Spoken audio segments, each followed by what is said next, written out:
call this meeting to order on Monday, July 21st, 2014. Glad to have everyone here. Lee Delbridge, where's he at? He's back in with he looks like a preacher.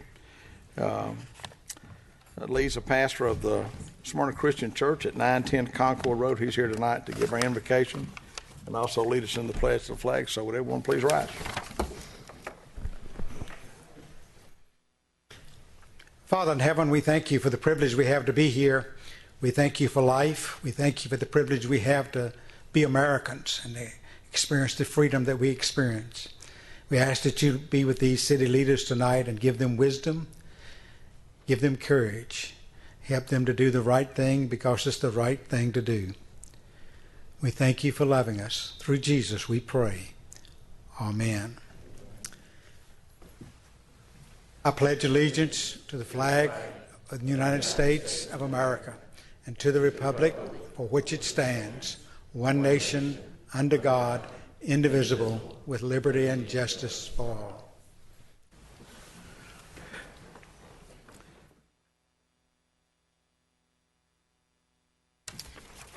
I believe Lee probably does the invocation for us more than anybody. So stop by, and if you don't want to hear him preach, just give something to the offering. 910 Concord Road. Thank you so much, Lee. Agenda changes. We don't have any under the mayor's report. We got a proclamation in recognition of Howard's Deli. 50 years they've been in business. And I'm going to ask Mr. Ron Fennell to present that proclamation. And I know there's a lot of folks from family that are here from Howard's, and we're glad to see them. They look like who's feeding the people of Smyrna while we're here? Ron? It's my honor, Mr. Mayor. Thank you very much to read a proclamation by the mayor and the city of Smyrna in recognition of 50 years Howard's Delicatessen. Whereas Howard's Delicatessen has been a Smyrna landmark for the past 50 years with a tradition of serving good food at a fair price in a family atmosphere.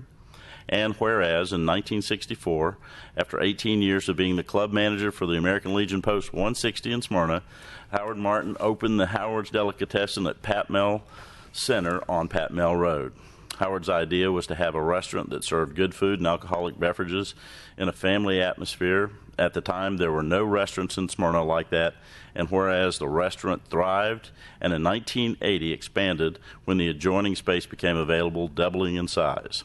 Howard's became very popular in the Smyrna community and was the place to meet after a softball or high school game. And whereas Howard passed away in 1984, leaving the restaurant to his son Bobby, who had been working in the business since 1974. Bobby, along with his wife Sandra, were determined to continue the same level of quality and service that Howard had strived for. Whereas in 1986, Bobby had the opportunity to relocate across the street into a much larger space at Cobb Center.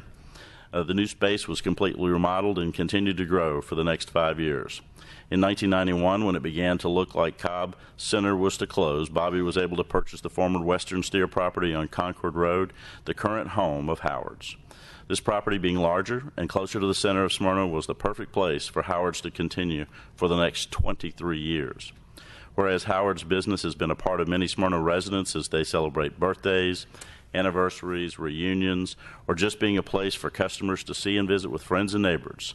Howard's is very fortunate to have had so many great loyal customers as well as staff, and is proud to have called Smyrna home for the past 50 years. Now, therefore, I, A. Max Bacon, Mayor of the City of Smyrna, do hereby proclaim July 21st, 2014 as the Day of Recognition of Howard's Delicatessen, and encourage all residents, officials, and staff to congratulate Bobby and Sandra Martin and the entire staff and on their many accomplishments and contributions to the community of Smyrna. In witness whereof, I have set my hand to the seal of the City of Smyrna on the 21st day of July in the year of our Lord, 2014, A. Max Bacon, Mayor. Congratulations. I'd like for all the Sandra and Bobby and all these are all Martins or related some way. Why don't you? It's a beautiful folder they're taking a picture of. Why don't y'all whip the proclamation out? There you go. Here you go, Jennifer. You probably got a couple more. Then I'll give Bobby a chance to say something. Bobby, you want to say something? Yeah. You want to introduce everybody that's here first? No, I don't. It's family and staff. I just want to thank the mayor and council for this proclamation. Really do appreciate it. And I wanted to just say a few words. I thank most of all my father for starting the business and giving me the opportunity to carry it on for the next 30 years after he passed away. If it wasn't for his ideas, I wouldn't be where we are today. And I also want to thank all the loyal customers we've had over the years, and my loyal staff have been with me for a long time. Charlotte Smith's been with Howard's for 45 years, I think, close to something like that. So actually, she's been there longer than I have. But and thank my wife for her years of help. And I just want to say thank you very much for everybody, and we sure appreciate this award and hope you come eat with us. Yeah, we're glad that 50 years is a long time. I remember when y'all opened up. I do too. I had my first beer there. Were you legal? I'm trying to figure out how old I was. 25. I was close. So. Thank you very much for Thank this. y'all so much. Thank y'all.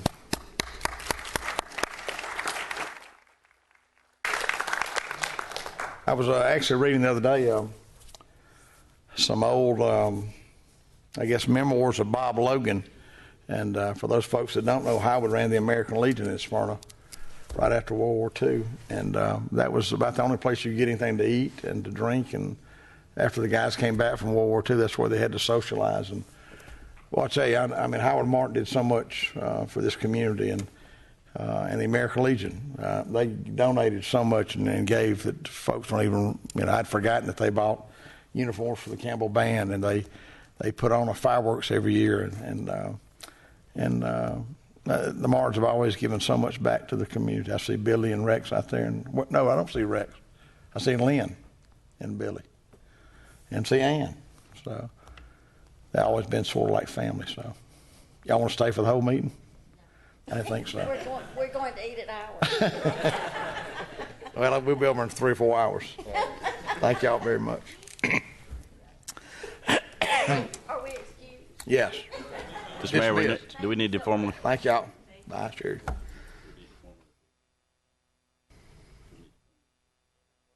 Want to approve what? What are you talking about?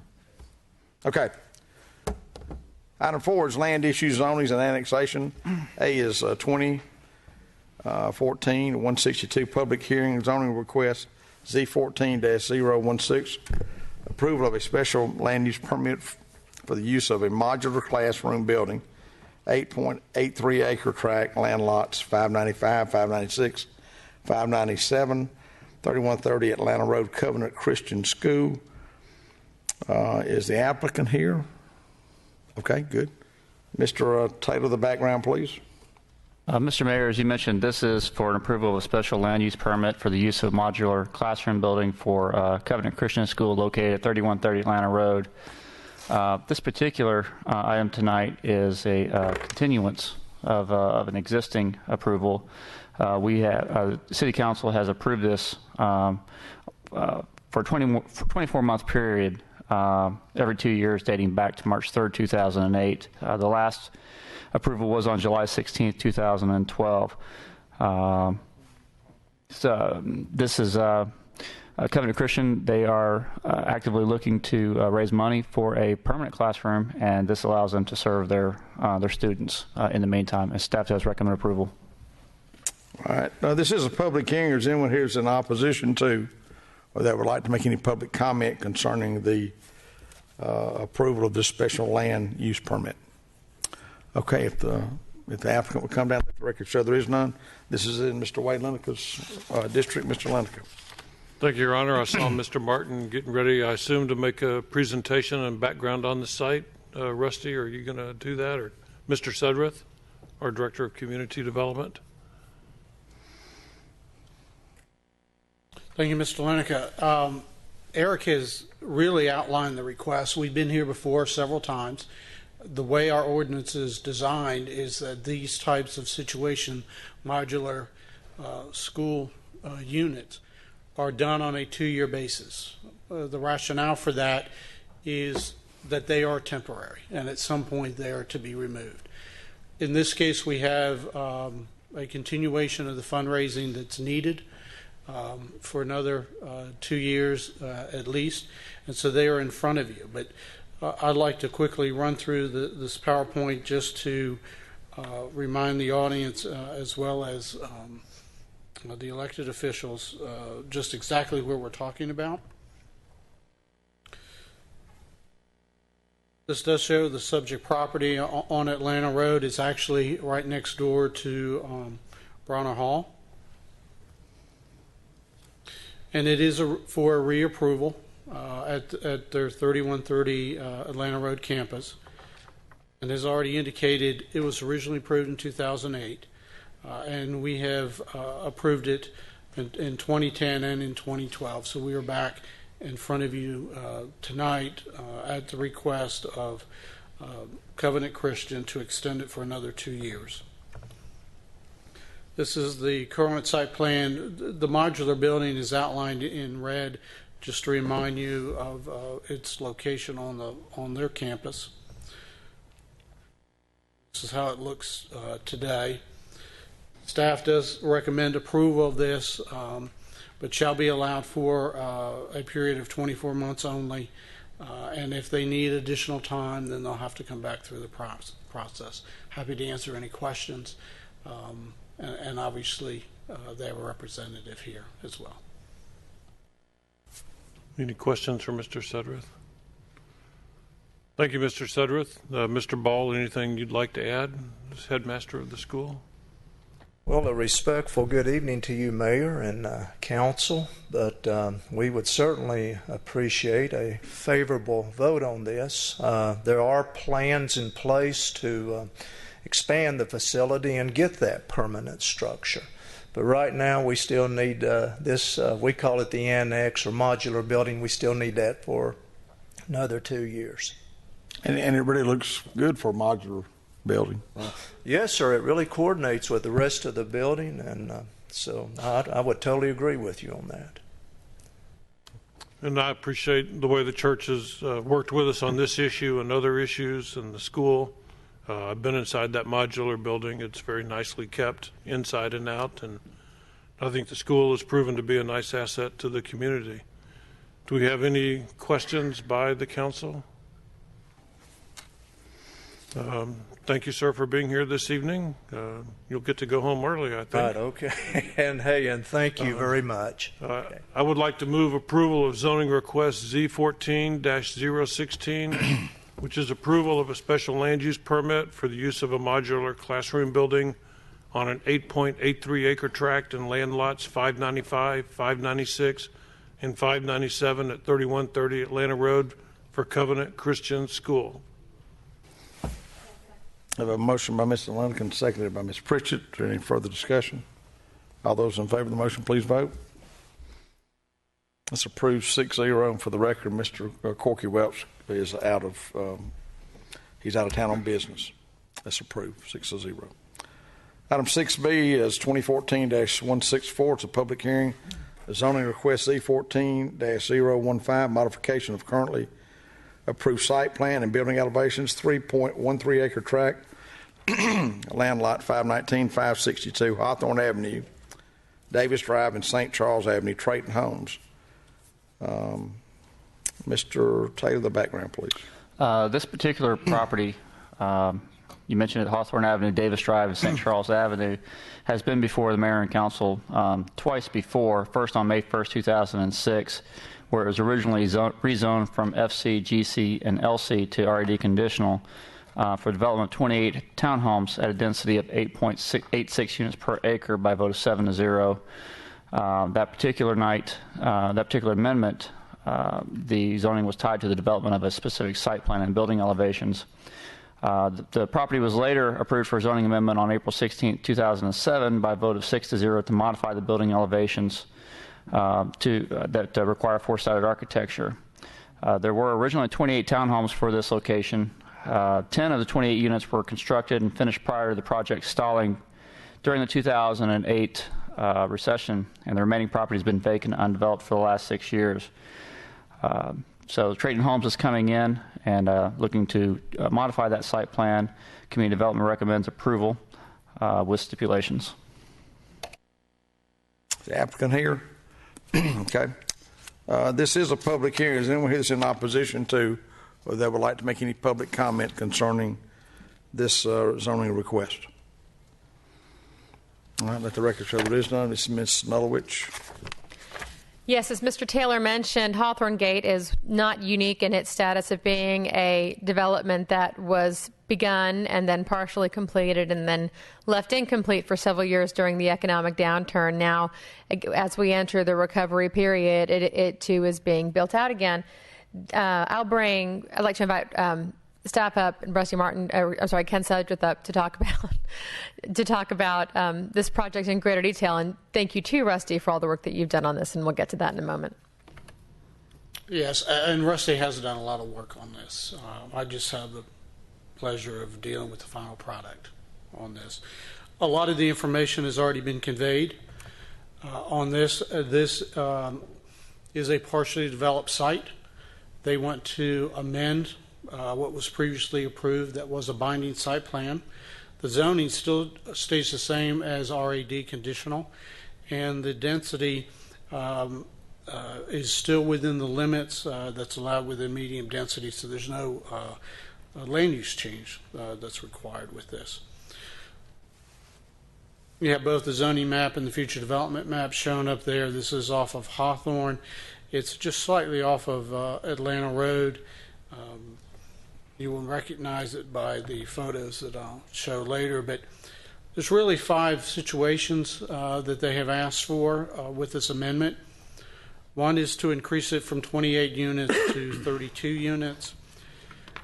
And to do that, they are asking for a reduction in the width of the townhomes from 25 feet to 20 feet.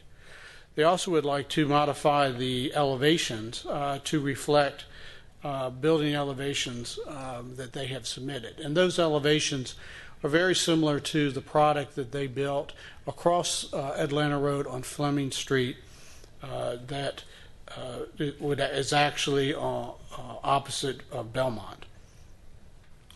They're also asking for a reduction in their side setback from 15 to 10 feet, as well as to amend existing stipulations 20 and 21, which I'll show you, to allow 3-sided architecture and the use of siding on the rear of the homes. This is the proposed site plan. This shows all 32 lots. The existing townhomes, as Terry had already referenced, are actually would be on the western end of this development. You have 10 homes here. These are where the other 22 units would go. There are 2 units in the back of the property, and the rest of them are actually fronting along Hawthorne. These are the proposed building elevations, again similar to the product that Trayton Homes built off of Fleming Street. And this is pictures of the subject property, as well as the vacant lot or the vacant portion of that development. Staff does recommend approval with the standard conditions, as we always do, and these are again also rolled over from the previous approval. So I'm not going to go through those because they are standard, and development had already started. But in terms of the special conditions, we have highlighted these in red where we actually are changing the side yard there at Davis Drive in St. Charles from 15 to 10 feet. We're eliminating the 4-sided architecture requirement and allowing it to go to 3, and then restricting it to the renderings that were submitted early on when this request came in. So having said that, staff does recommend approval, and I'm happy to answer any questions. Any questions? Okay.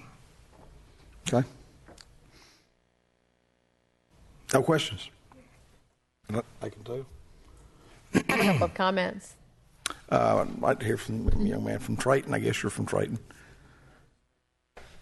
Hey there, I'm Brandon Wilt. I'm with Triton Homes. Not a Poston. Scott, need to be sworn in.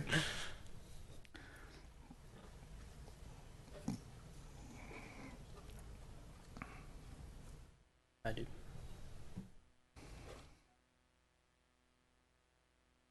Okay. So he explained it very well, what we're trying to accomplish here. We had quite a bit of success across the street on Fleming Street with our Village Walk community, and we're kind of just trying to duplicate that success across the street. Everybody wants to live in that area with what's happening at Belmont and in the future at Jonquil and all that good stuff. So we did have a couple of productive meetings with the existing homeowners and with Councilwoman Anolwitz and planning staff. And I believe we've reached an agreement with everybody that will make our project successful and also make all the existing homeowners satisfied. There's one comment we'd like to, or I guess a revision we'd like to make. I think this was discussed in both of the meetings. Councilwoman, you can comment if it was. Which condition is it? Condition number 23. Units number 19 and 20 rear elevations face a public right-of-way and should be prohibited from using siding on these elevations. I don't know, is there a way I can get the site plan up? I can show everyone what we're talking about.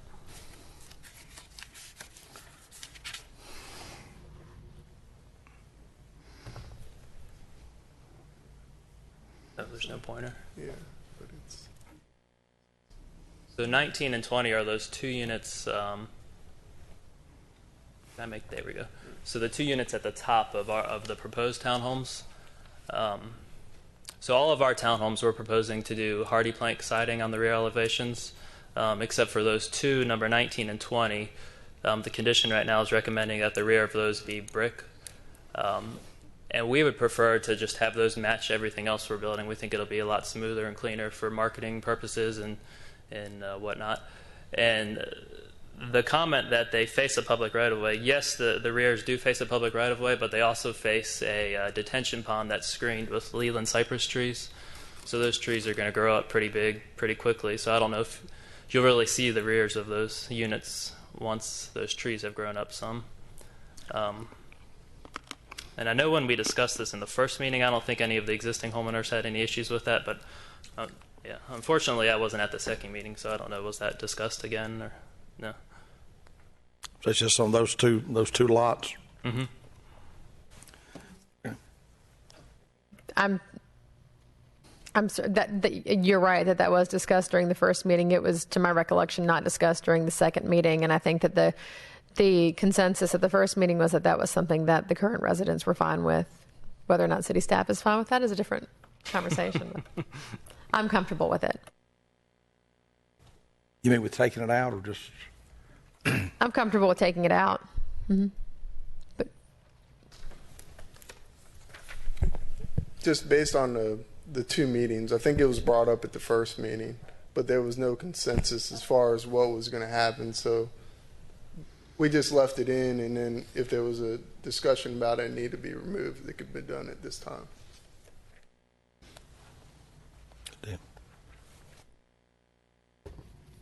yeah, I was going to say the other stipulations that resulted from the conversations that the residents and staff and the applicants had were stipulations 26, 27, and 28. 26 is that in lieu of the amenity improvements, the developer will install brick dividers between the decks on the second floors of the proposed units. 27 is that the developer builder will use its best efforts to complement the brick and trim colors of the existing units. And 28 is so that the developer and home builder will explore the cost of screening the air conditioner units located in the rear of the townhomes. Number 28 is to address noise issues that come from the air conditioning units. The current units are built to have flat roofs, and the air conditioning units are housed on the roofs of those homes. And so when you're out on your back patio, you don't really have a whole lot of noise issues in terms of the noise that's coming from the air conditioning units, and the residents were concerned that would be an issue. Since they can be a little noisy at the current Trayton development, the Village Walk development. Now, part of that is because that's a different design, and you have a lot of brick courtyards facing brick courtyards, and the sound can reverberate a bit. So it's a little bit less of a concern, but it is something that the current residents were concerned about, and something that the builder agreed to investigate. The reason we say explore the cost of screening is because it is something that is expensive, but one thing they are going to do is install the brick dividers, which also will mitigate some of those noise issues and also create something that visually complements the look of the homes. Now, with regards to the current homes at Hawthorne Gate, they're actually, and this is what stipulations Stipulation 27 addresses. The existing homes in a lot of ways are really the outliers in terms of architectural design in that community. They're a very different style from what is predominantly in the Williams Park area. That said, they're beautiful homes, and in my opinion, and they are something that I think are going to be an asset to anything that Trayton builds. However, the product that Trayton is proposing and that we're addressing tonight is it's a different project architecturally. It's more in keeping with what is in the Williams Park area right now, but it is very different from what is existing in Hawthorne Gate. And in order to mitigate how that looks visually, the differences visually, that's why there were a lot of conversations and why the builder has agreed to, have the same color brick and have the same color trim. The reason the stipulation says best efforts to complement and not will have the same colors is because those were built several years ago. You're not going to find the exact same brick, but you can find brick that's very similar in tone. You're not going to find the exact same paint color, nor would you necessarily want to use the exact same paint color because that paint's several years old. So you want it to have a similarity so that it is visually similar, and that is something that is, I think, important to consider, and it is addressed with that stipulation.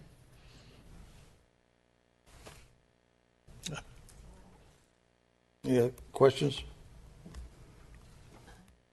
I have a question. Oh, sorry. I guess I'd like to hear what you were saying about the bricks that are several of the units that won't have the three-sided brick. You said that are on a. I guess most of them won't, but you're talking about on the right-of-way. Well, actually, what it is they're all going to be three sides. I don't know how to make that come back up. Mm-hmm. They're all going to be three sides brick, mm-hmm. But those two units, which two? The two up there by the retention pond, okay. On the north side of the site, mm-hmm. The rears of those two units, when you're looking at the site plan, they face that direction. So the rear of those units face the main road. So it's almost like the rear of those units is the front of them from that street. So what our preference would be is to have those siding on the back also, just so that they match everything else we're building, and from a marketing standpoint, that we don't have to charge $25,000 extra for those units or whatnot. And our belief is that since that detention pond is screened with Leland cypress trees, is in a couple of years you won't even see the backs of those units, so it'll be no different than the rest of the development. Okay, thank you. Mm-hmm. Any other questions, Ms. Anulovich? Mm-hmm. Yeah, and if there are no other questions at this time, I would like to go ahead and move to approve item 4B. This is item 2014-164. This is the public hearing for zoning request Z14-015, modification of currently approved site plan and building elevations. It's a 3.13 acre tract, land lot 519 and 562, Hawthorne Avenue, Davis Drive, and St. Charles Avenue. The applicant is Trayton Homes, and this is with the omission of stipulation number 23. Second.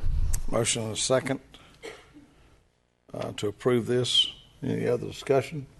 All those in favor of the motion, please vote. It's approved 6-0. Item 4C on the land issue zonings and annexation, 2014-201.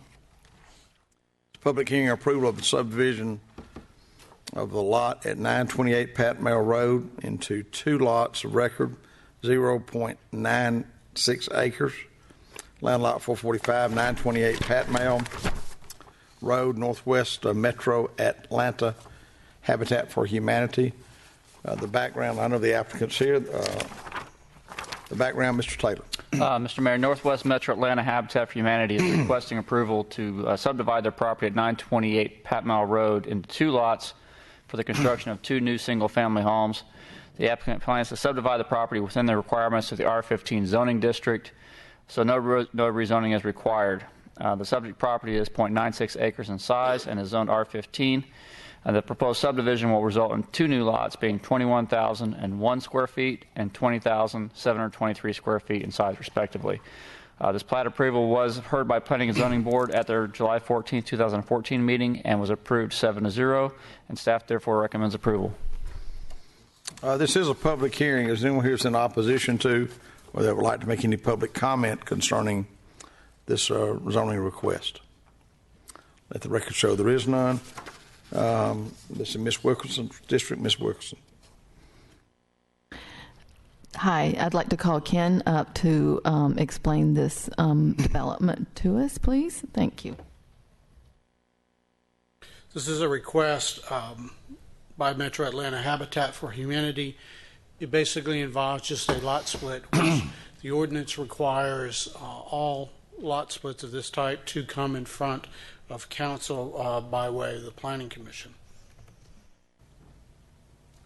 The vicinity map shows that it is adjacent to the commercial property that does front Atlanta Road. And again, you can see if you are going north on Atlanta and you turn left onto Pat Mile, then it is the first residential lot on the left. What they are in essence asking, besides the lot split, is a waiver of the lot width requirements by a few feet. If you look at the on the screen, if you look on the right side of those lots, you will see a hashed area. That is the difference between where the property line and where the fence line is. And so in essence, the property that is adjacent or in that area is actually owned by the adjacent property owner, but it's on the Habitat side of the fence. But technically, we do not have the ability to count that when we're measuring lot width. If that additional 5 feet was counted, there would not be a need for the waiver. But in reviewing this process with the city attorney, we both felt that it was appropriate that we could include a waiver with the lot split request. So in essence, that's what you have in front of you, is to divide this from 1 lot to 2 lots for 2 houses, as well as provide a waiver on the lot width. These are the home elevations that are proposed for those lots, and pictures of the subject property, the adjacent property, and staff does recommend approval of this request for the lot split, as well as the granting of the lot width variance. Happy to answer any questions. Thank you, Ken.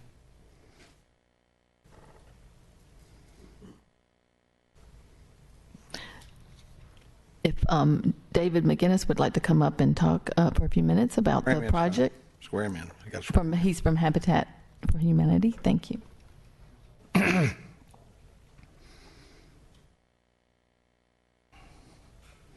Good evening.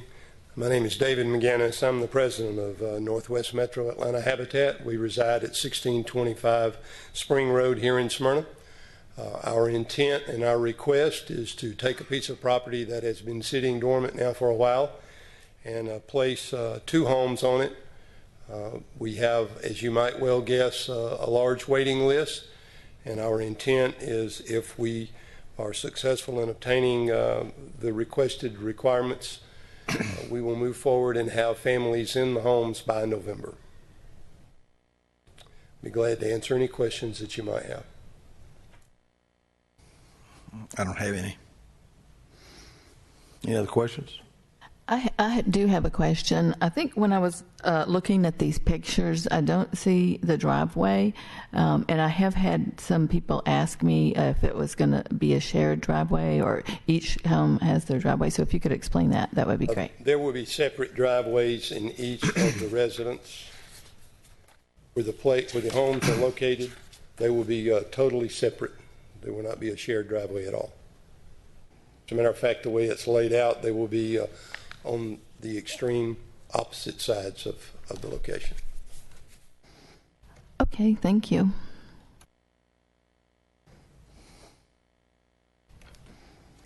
Okay, at this time, I'd like to make a motion to approve item 2014-201 for the approval of the subdivision of the lot at 928 Pat Mel Road into two lots of record for 0.96 acres in land lot 445 at 928 Pat Mel Road. And this is with the Northwest Metro Atlanta Habitat for Humanity. Motion by Ms. Wilkinson, seconded by, I think that was Ms. Nulowich. Is there any discussion? All those in favor of the motion, please vote. It's approved 6-0. Thank you very much. Item D, under Land Issues, Zonings, and Annexation, 2014-207 is public hearing. The zoning request is Z14-020, modifications of currently approved site plan, 0.46 acres, tract land lot 561 at 1386 Marston Street. Joshua Bonner is the applicant here. Okay. Mr. Taylor, the background, please. Mr. Mayor, the applicant is requesting to amend the currently approved site plan to incorporate 6,996 square feet of the open space into lot number 8 for personal use, and then to deed 2,000 square feet to the HOA to meet minimum open space requirements for the subdivision. Zoning stipulates that there be 200 square feet of open space per lot within the subdivision. The 2,000 square feet of the open space proposed to be deeded to the HOA is enough to satisfy this requirement. The applicant has provided a letter signed by all the homeowners in the subdivision stating that they are supportive of the zoning request, and staff recommends approval with stipulation. This is a public hearing. Is anyone here in opposition to or that would like to make any public comment concerning this modification to the site plan?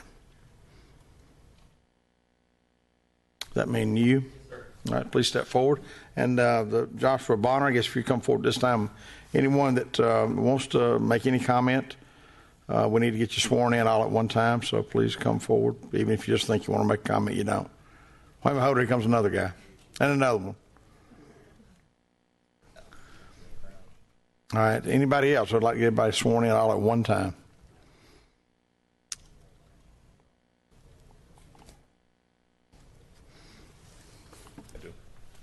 All right, this is in Miss Nulowich's district. You guys just have a seat, and we'll get to y'all in just 1 second. Right? Yes, this one is rather nuanced, and I imagine we'll be hearing from both Mr. Sudreth and Mr. Cochran as we get into this issue.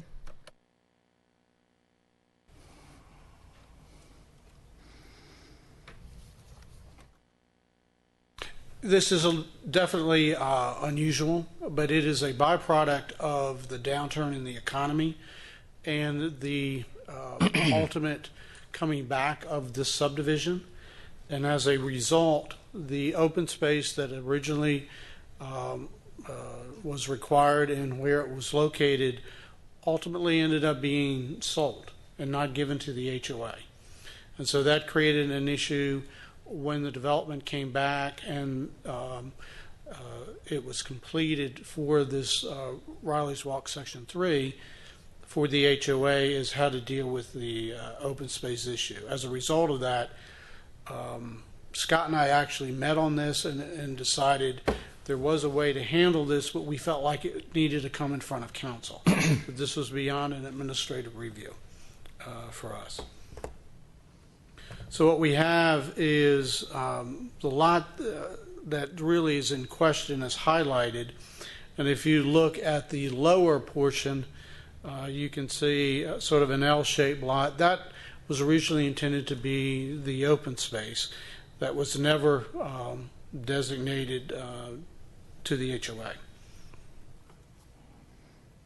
A lot of the background has already been provided, but this section of Riley's Walk 3 really consists of 10 homes. The requirement is to have 200 square feet of open space per lot somewhere within that section of development. They actually provided more than the minimum that was necessary. The approved site plan actually showed almost 9,000 square feet of open space, along with a little over 5,400 square feet in a detention pond. 3 homes were originally constructed. As I said, the development came back, but we had problems with a particular condition. So that's what we are trying to work on tonight. And so if you remember the L-shaped property, what we've got is, if you actually more or less take the leg of the L, the upside down L, it actually comes out to be 2,000 square feet, which would be used for open space. Then the remaining part of that would remain with Mr. Bonner, as since he had purchased that originally. This is the area that's outlined in red, would be incorporated with the lot that's facing Marston. And again, just to remind y'all, these are rear-loaded homes. So we're actually talking about the backs of properties here. This is the property area that would be proposed to be deeded to the HOA as their open space. Pictures of the subject property. And we are recommending approval to modify that existing site plan with the following condition: that it be in substantial compliance with the site plan dated June 23rd, 2014, which is one that we've referenced already. I'm happy to answer any questions. I know Scott, if there's any legal issues came up, but we did talk about this, wanting to make sure that we not only met the requirements of the ordinance, but that we were fair with both the residents of the development as well as the property owner on this. We've had, as you all are aware, because of the downturn and now, thankfully, the sort of rebirth of these subdivisions in the last couple of years, we've run across several problems simply because of the time lag and change of developers and builders, that we've had to make some modifications. Some of those modifications have indeed come in front of council, and some of those we've been able to handle administratively. But as I said earlier, we felt that this one was really beyond my authority as the community development director to handle. It really needed to come back to council for consideration to make sure everything was discussed and aired out. But I'm happy to answer any questions if there are any. Questions? No, I know that this has, as it's been explained to me, it's gone back and forth a little bit with the other residents, the other neighbors there, and I'm assuming that's who's here to speak tonight. I'd say we go with the applicant first, if you'd like to tell us who you are and anything you want to say. My name's Josh Bonner. In 2010, when I bought my home, all the other lots around it were foreclosed on. I bought mine out of foreclosure as well. Well, all those lots were deeded back to the bank except for the green space and the pond. Well, for 2 years, I basically just sat, in disarray. There was a dead tree hanging over a home and a structure out there, a couple of things. But me and one other neighbor took care of the property. Eventually, I just tried to figure out a way where I could just incorporate it into my lot because it is directly behind it. There's really no other access. So I went and asked permission from the builder who had purchased the lot from the bank. They agreed to it, and we kind of came up with a plan where I would be able to fence it in and just use it for personal use at that point. So, in a nutshell. Any questions? Okay. Anyone else that was sworn in like to make any comment? Tell us who you are, where you live, and anything you'd like to say. I'm Greg Welch. I'm at 2592 Highland Avenue, which is catty corner of Josh's place. I bought a foreclosure as well in 2012. I'm kind of here to represent the neighbors. I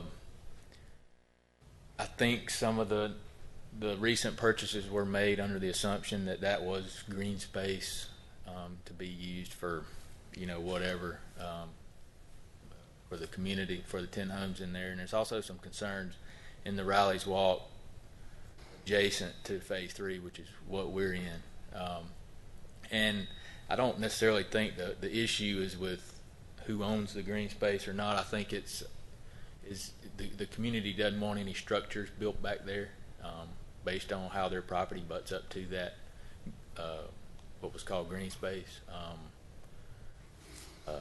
We have a common driveway, which part of that is fenced off by the new fence Josh put up, which dead ends into Josh's drive, which is a little different than the proposed site plan. It shows it curving into Josh's drive, but it's actually dead ended there. And there's a fence there which it sort of keeps the neighbor next to Josh from being able to back out of his driveway with ease. So those were some of the concerns that we had in Riley's Walk Phase 3. If you have any more, that kind of sum it up for us. I'll say a few words too. My name is David Chambers. I'm at 2616 Highland Avenue. Also a homeowner in the neighborhood. I just purchased my home. I just closed on the home about 5 weeks ago, and I can attest to what Greg said, that the green space was part of the buying criteria at that point. And I was actually have an appraisal which shows a plat from 2007, which has 9,000 square feet of green space on the plat. So my objection really isn't with the deeding of the 2,000 square feet to the homeowners association. It's with the 7,000 square feet becoming part of the Marston Avenue property. It says in the application that the space behind 1386 Marston Street will remain green space and no improvements are planned at this time. That's a concern to me, at this time. If it were to remain green space in perpetuity, if we could define what green space means in terms of what structures could or could not be put back there, I think I'd be fine with that. But to have the total loss of control of that space, I would object to that.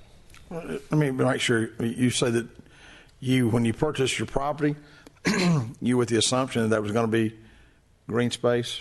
Correct. I can show you. I don't have a paper copy of this, but I can show you.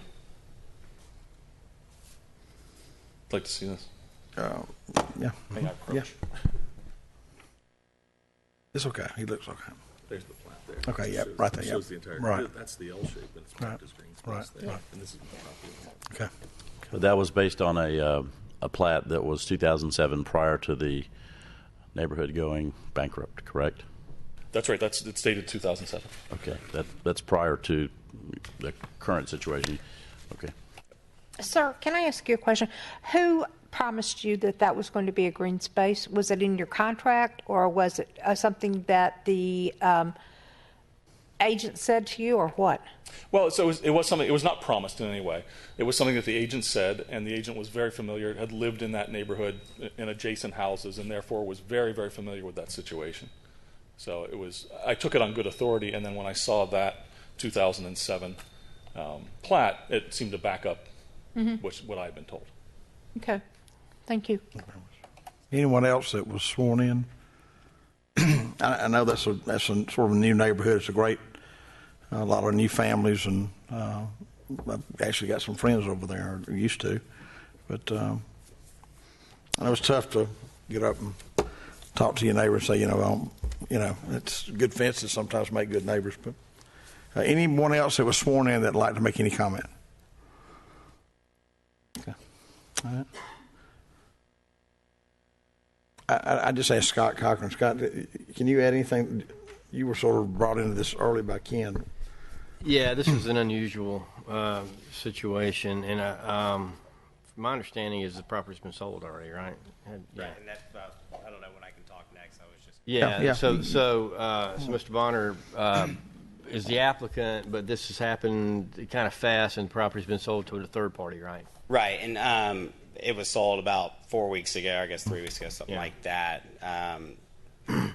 But when he bought his home, the fence was already up. He obviously knew that it was fenced in when he bought his home. So, I mean, I just don't know exactly what, Well, let me ask Ken something for a second. You can say whatever you want in a second. Let me just ask Ken. If this lot is annexed into the existing lot, so it becomes part of the existing lot, as opposed to a separate lot. You follow me? Yeah, I was going to bring that plat back up. Yeah. Let me. Because well, I guess start with. Oh, there you go. So, what is proposed now? Make sure I understand this. Is not for this to be a separate platted lot. It's for this section to become part of the backyard of an existing lot. Correct. So as part of the existing lot, a home obviously couldn't be built on it. Correct. Right. Right. So so that's the first issue. I don't know if the neighbors are concerned that could be a separately platted lot, and it somewhere down the future somebody or somewhere down the road somebody could build a separate home there. That couldn't be done if it's included. Number one, it couldn't be done. That come back to Mayor and Council anyway because of its size. Correct. But doubly, it can't be done for the additional reason that it's going to become part of another lot, and so there has to be a lot split.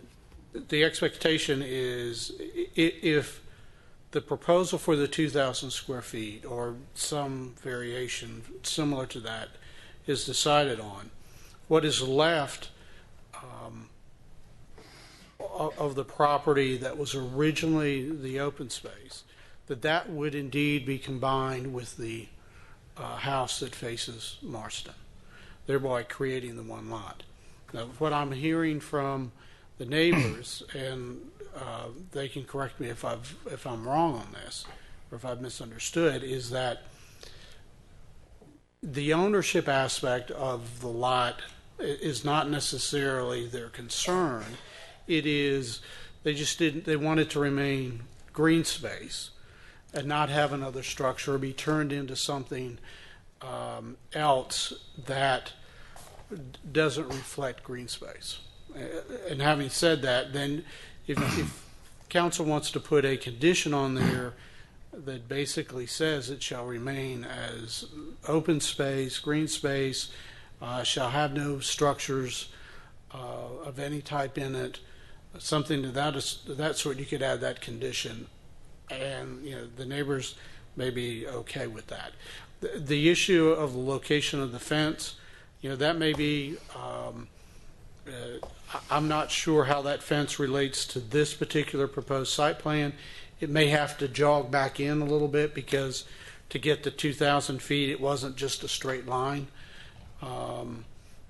back down. But those adjustments, I'm sure, can be made to the fence fairly simple. But again, that's me talking here off of this paper copy at the moment. Yeah, and just so I understand the issue, because I thought that there'd been some agreement with the neighbors, and so there's, first off, further when an agreement was right now, but what the original zoning stipulation required was that there be 100 feet of green space per home. 200. 200 per home. And the way the math would work with that would be that there would be required to be 2,000 feet of green space. Correct. Okay. And so what your office has recommended and what the applicant has applied for meets that requirement, right? Yes. The issue, though, is that the approved plat back in 06 showed more than that. It showed the 2,000 feet of green space plus this additional space Correct. that Mr. Bonners is asking to be his backyard, and essentially. Correct. Right. So, and the neighbors are saying, well, we're okay. We don't care who owns it. We just don't want anything to be built there. That's what I'm interpreting. That's what I'm hearing today. What And we I'm can hearing answer- tonight and so, as well. And so we know that a home can't be built there. So what else could be built in somebody's backyard, essentially? I mean, you could have a shed put back there. You could have a pool put back there, or a pool house put back there. Playground equipment, swing sets, things like that. Yeah, exactly. Landscaping, koi ponds, things like that. Exactly. Yeah. But wouldn't it have to conform to whatever the HOA. whatever the Covenants? stipulations are, the covenants of the. Yeah, if we, Yeah, it would. you know, we have. The answer to your question, Mayor, is yes, but there is a caveat to that. A lot of times on the open space stuff, we even require, because they propose it, that they would have some kind of pavilion out in the open space that becomes, a meeting area or something. So we do allow things to occur, structures to occur in open space, but that's sort of negotiated up front. But all that was required in the zoning stipulations on this was that there be a certain amount of green space, open space. That's correct. Okay. Yeah, and that'd be maintained by the HOA. And it'd be maintained by the HOA. Mr. Sudrith, just to make sure I'm clear and that I didn't miss anything, the amount of green space required is 2,000 square feet based on 200 per the 10 homes, correct? Correct. So that is met by the By this submission. proposal, yeah. They gave us way more than was needed for the requirement. Because it wasn't enough for another buildable lot at the Correct. time. I mean, I'm making that assumption. Fair enough. Because I was not here when this But originally that started. submission was bankrupted, and this property was purchased out of bankruptcy, and Mr. Bonner owns this piece of property, correct? Yes. So, what distinguishes, I guess, the United States from a lot of other countries is personal property rights. This is a private piece of property now. That's correct. It is my Is in understanding that within the Mr. Bonner is willing to donate the 2,000 feet to resolve the issue. And so if he wants to put a garage there or a doghouse or a tree fort for his kids one day, he has that capability within the limits of the HOA's covenant agreements, correct? And the reason I put, basically, for the future, I don't know, is because I did sell it. I said for right now, it's proposed to stay as green space. I just don't know. I mean, I sold the property, so I can't talk for them as far as what they're going to do in 5 years. So that's why I put that as far as. So if you wanted to put a fence around this and put your dog in there. That's all it's being used for at this point. Okay. So what I'm understanding is the neighbors don't like the fact that it has a fence around it. But it is your property.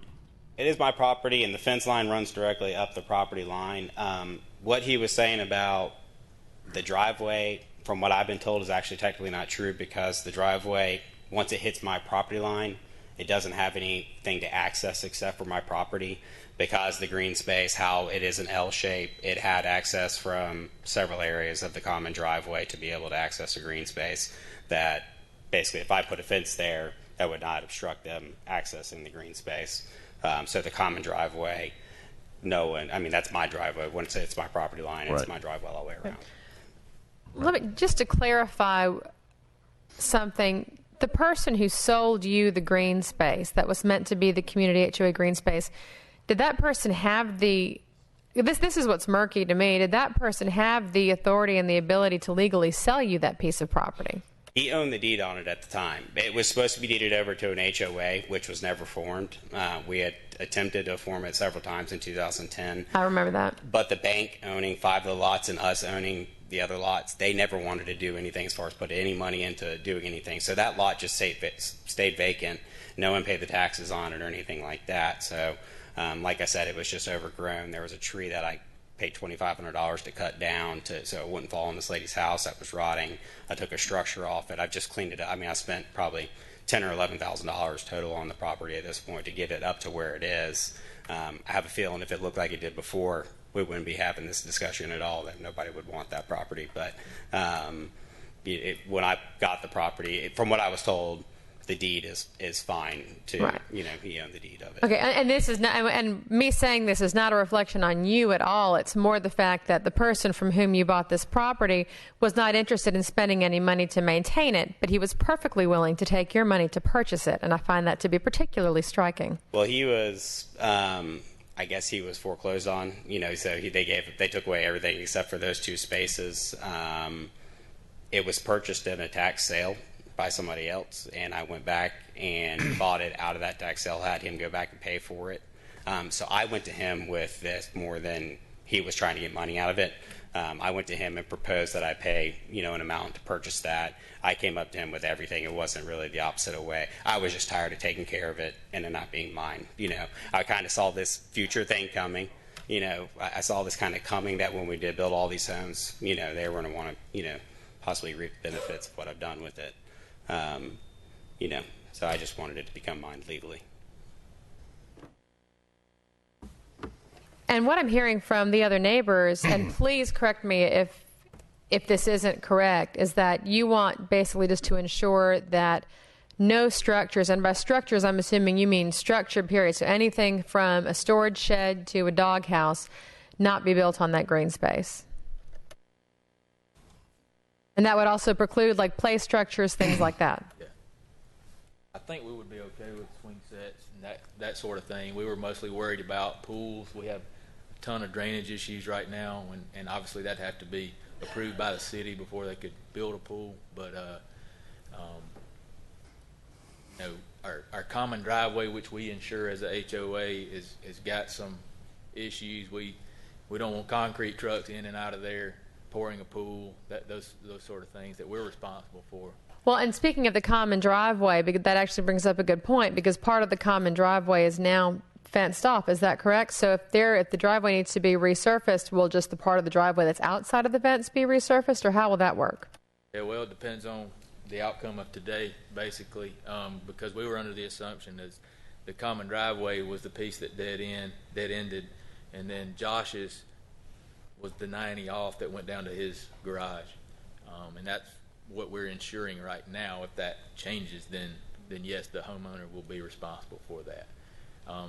So right now we have a driveway that's parallel to that fence line, and when he backs out, he has. Yeah, and then that's fine too, because again, if the driveway is crumbling and needs to be resurfaced, if the property owner at that house doesn't want to do it, it doesn't matter to y'all because you're not having to drive over it anyway. Wait, Mr. Bonner, are you a member of this HOA? I was until I sold the home. Okay, but this green space or whatever it is, now do you live in this HOA development? I did until just the last month. I've lived there for 5 years. Okay. I built my house. So at that time, you did at one point come under the HOA rules and regulations or whatever? It wasn't an HOA formed until 6 months ago. Oh, I see. So that was the problem. Is it was supposed to be deeded over to the HOA, but there was nothing to deed the HOA to the HOA. There was no entity. So the deed was kind of just floating around and not being. Well, unfortunately, this happens more than people like to deal with, because they'll promise one thing on the front end and then they kind of change their mind as they go along. So exactly what's happening. Interesting. Thank you. I'd like to know how we got into them. How did we get this thing before us? Seem less murky or more than it did 20 minutes ago? Like I blinked and it's like, what are we doing? You're approving an amendment, Mayor. This is a request. If I could have handled this administratively, and Scott and I talked about this, I would have done so. But this had to do with a plan that was originally approved, that was changing the amount of green space that was designated to this proposal, which we think would resolve the issue.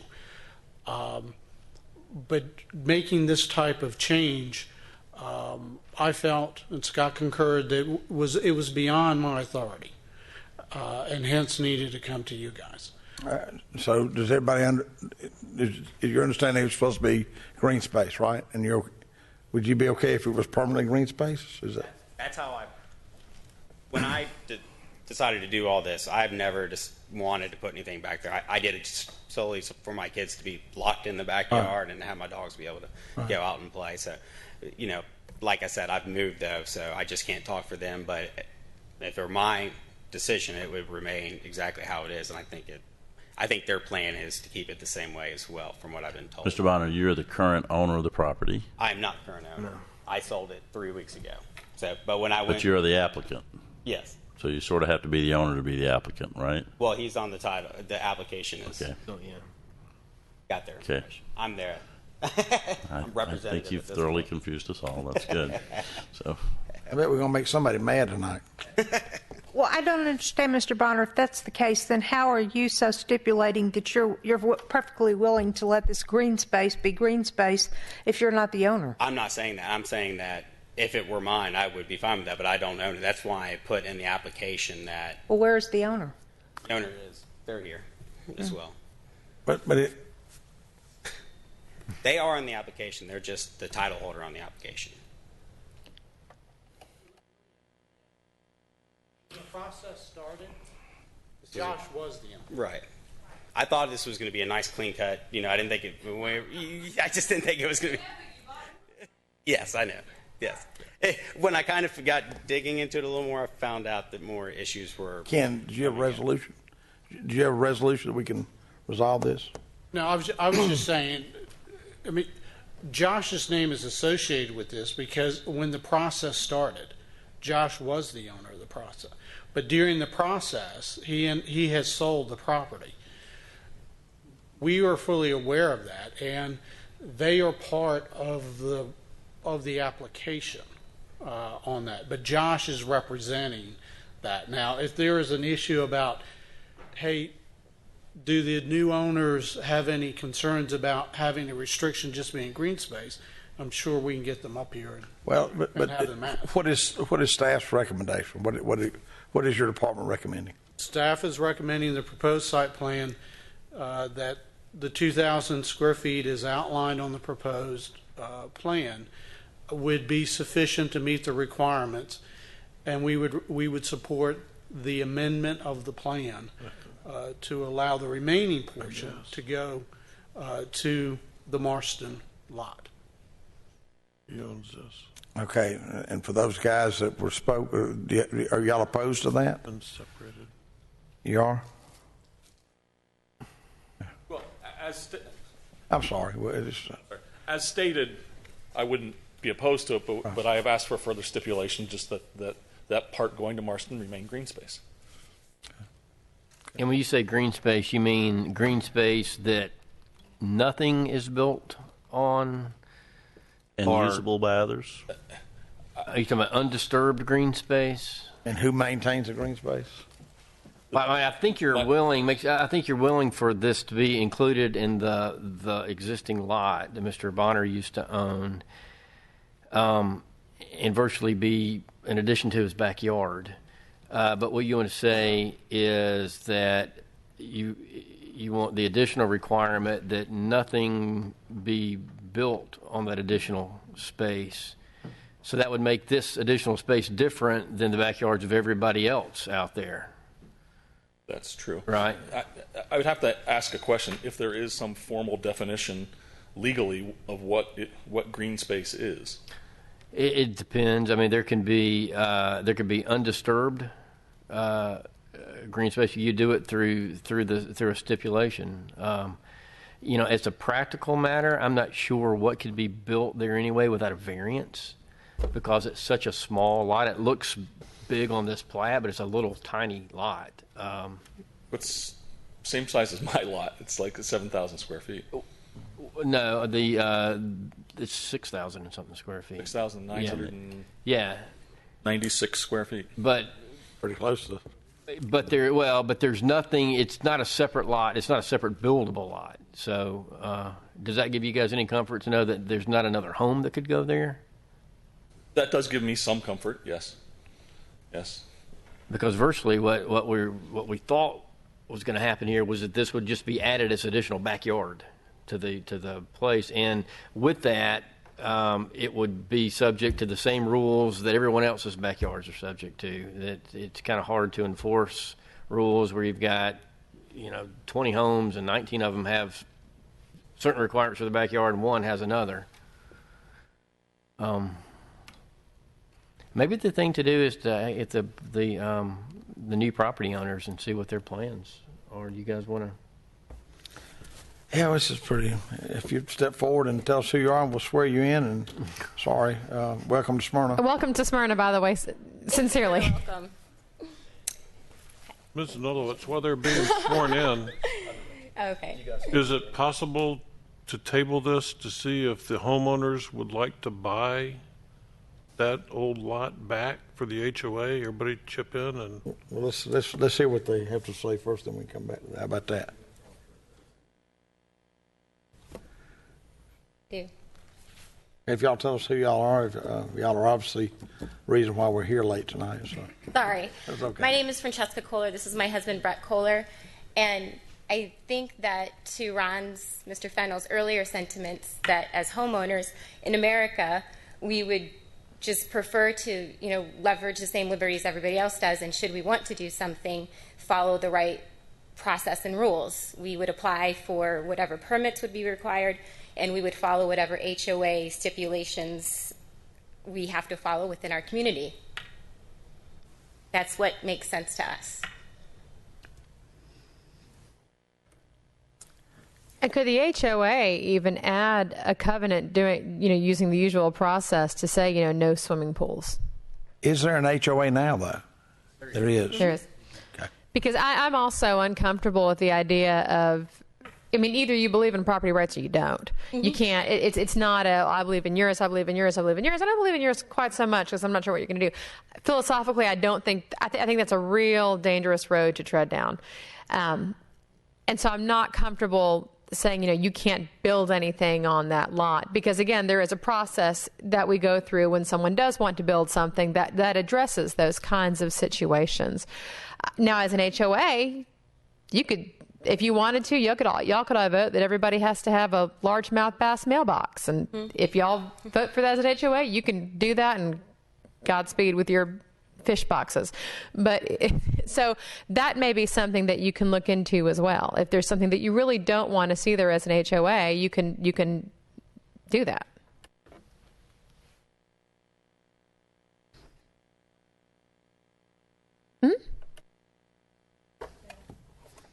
I think purchasing the home in the community, that means we're part of the HOA, right? Yeah. Any other questions? So I just want to clarify, and y'all were members of the HOA as well? As of June 30th, yes. Okay, thank you. Okay. Thank y'all. I guess we'll figure it out.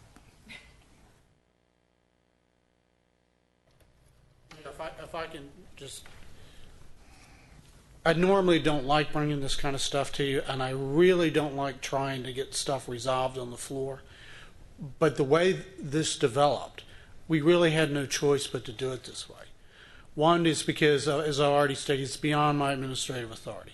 Two is the information, as Terry has already mentioned, it changed through the process. It changed back. It was, hey, we're supportive of this. Here's a letter. Then it was, well, I'm not really sure we're supportive of this. And then it was, well, yeah, I guess we are. And so actually having this hearing was by design to make sure that everybody understood what was going on. And I'm sorry that there is indeed a debate here about this, but this is an issue that really needed to happen because it is such an unusual circumstance. There really was no other way to do it. Thank you, Ken.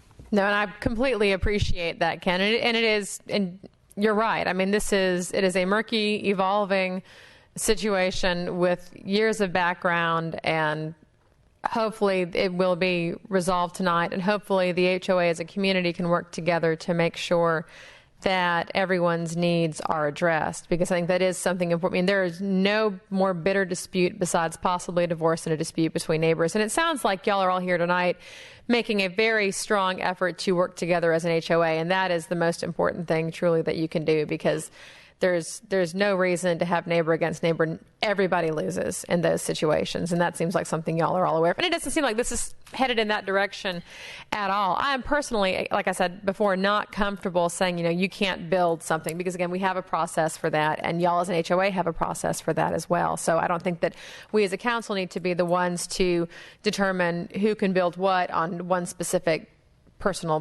piece of personal property. So having said all that, I am going to say, Ken, but this green space is really not the HOA's green space, is it? Once it was sold by whoever to Bonner, then it was taken out of an HOA holding. Yes. So actually, but what it didn't do was change the designation of what the land was. Yeah, and to add one thing to make it more complicated, the former developer never conveyed the green space. Right. So and that's another issue, and we're working with the neighborhood trying to remedy that, but there are some detention pond issues, green space that the former developer, once he lost out on this neighborhood, he was gone and didn't do several things that he wanted to do. So now the green space is there. As of this second, there's no green space in the HOA, I don't believe. Well, that's what I was there wondering. Isn't any HOA is it controlled even green space anymore? Well, no, but if this passes, then there will be 2,000 feet of green space for the HOA. Right. Yeah. But it will be the property of that couple. It'll be both. There'll be, if this passes, there will be 2,000 feet of green space in the name of the HOA. That's one thing. And second from that, the property, the other property that we're talking about today will be added to the backyard and relieved. Well, it's already added to the backyard. It will be relieved from the requirement to be maintained only as green space. Okay. And so it can be used as any other backyard in the neighborhood could be used. But unless you do that, and since there hasn't been a vote, right now it's still green space. It's just owned by somebody else other than the HOA. Yeah. Mr. Sedgwick, isn't one of the reasons the green space was not conveyed by the developer is that there was no HOA entity to convey it to at the time? Yeah. Chicken and the egg again, Yeah. So sorry. Obviously, that would be part of it, Ron. We can debate how we got here. I could say, well, how was it the detention pond area and the green space not included in the foreclosure by the bank? But we'll never figure that out. And so we got to go with what we've had. Scott and I have already tried to do that. And so it basically, okay, this is where we are. It did happen. We don't like the fact that it happened because it creates this kind of situation. And as a city, staff level, Ken and I both have met with and are willing to continue to meet with the neighborhood to try to consolidate things. They've actually got 2 separate HOAs in this one little, right? In this. Yeah. So we're happy to do what we can do as a city to help them going forward. Mr. Cochran, let me see if I can get you to explain so I can understand it. If the motion to approve the staff recommendation passes, through that motion, we would be taking 2,000 square feet of property that was lawfully sold to Mr. Bonner and removing that property from his ownership and putting it onto deed for the HOA by executive action. Is that correct? No, he is agreeing. He purchased the property. No, he's agreeing to convey the 2,000 feet to us. What's contemplated in here by agreement is that he conveys the 2,000 feet to the HOA to be maintained as the stipulated green space. The 2006 zoning required 2,000 feet of green space, but the HOA doesn't have that yet because for whatever reason, either the developer bolted or the HOA wasn't formed yet or both. And so he would convey 2,000 feet, which is the required stipulation, to the HOA. And that's by agreement in exchange for the other part, which would be that the other area that was excess green space would that he bought because he was maintaining it, and I suppose thought that, well, if I'm maintaining it, I might as well try to buy it since I've already cut down trees and things like that. So he would take the that property. Well, that property's already been sold. That property would just remain as the backyard of the house that he sold. Okay, but these details are why you make the really big bucks. And yeah, right. Do we have in writing an agreement from Mr. Bonner to the HOA agreeing to deed that property over to them at no charge? And now I find out there are two HOAs. Which HOA gets it, or does each HOA get half? Let me answer the HOA point. There's Riley Lot 1, 2, and 3, and there's some other sections. Those have one HOA. 3 never wanted to be part of the original stuff, so they were not brought in. They didn't want to be brought in. The economy went down, so the whole HOA thing just sat. So the other HOA picks up all the other sections of Riley's Walk. So I'm just wondering legally if they might have a claim to HOA property in Section 3. And I don't know the answer to that. But no, they wouldn't. They all admit. Hey, stay up there for a second, Ken, if you don't mind. The 2006 zoning didn't deal with ownership of green space, although it was probably assumed, but it didn't require ownership. It just put restrictions on the property, which was completely fine to do. But what this does, it kind of cleans it up. Now that these neighborhoods have built out and become nice neighborhoods and all, there is this idea that we start to try to accomplish on paper what was probably contemplated in the front end. And what was probably contemplated on the front end was that the green space be owned by the HOA. And so as part of this, would it be a stipulation that he convey this 2,000 feet, execute a quitclaim deed to convey the 2,000 feet of property to the HOA? I mean, we definitely can add that as a stipulation. I mean, we have that understanding that was why we were able to get to this point. I mean, Right. This wasn't just something that staff has thrown out there. We worked through this, said this would work. Mr. Bonner was in agreement to that. It's my understanding that all of this has traveled with his knowledge and approval. Yeah, so we probably just would, if there was a motion made, the motion probably need to include that stipulation and get you to agree stipulation to, or whoever owns the title, the record title holders to agree to. But again, we don't have that agreement to vote on, nor do we have a legal description of the property that would be conveyed in that manner. Well, we have the plat that actually has meets and bounds on it. Scott, For do the we whole not need a parcel, not the contract where 2,000. they at least pay the current Don't have owners even $10 for transfer of this 2,000 whatever square feet? I mean, because this is going to come back to haunt somebody down the road without a legal contract on it.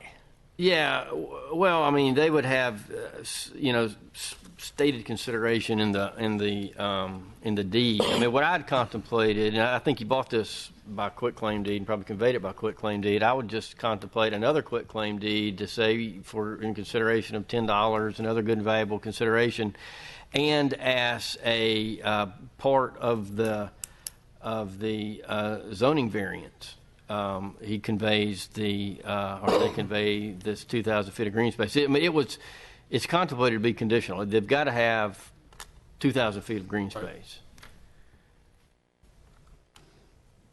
But right now, the HOA is out of compliance with its own assertion that the 2,000 square feet, because they don't own it. Is that correct?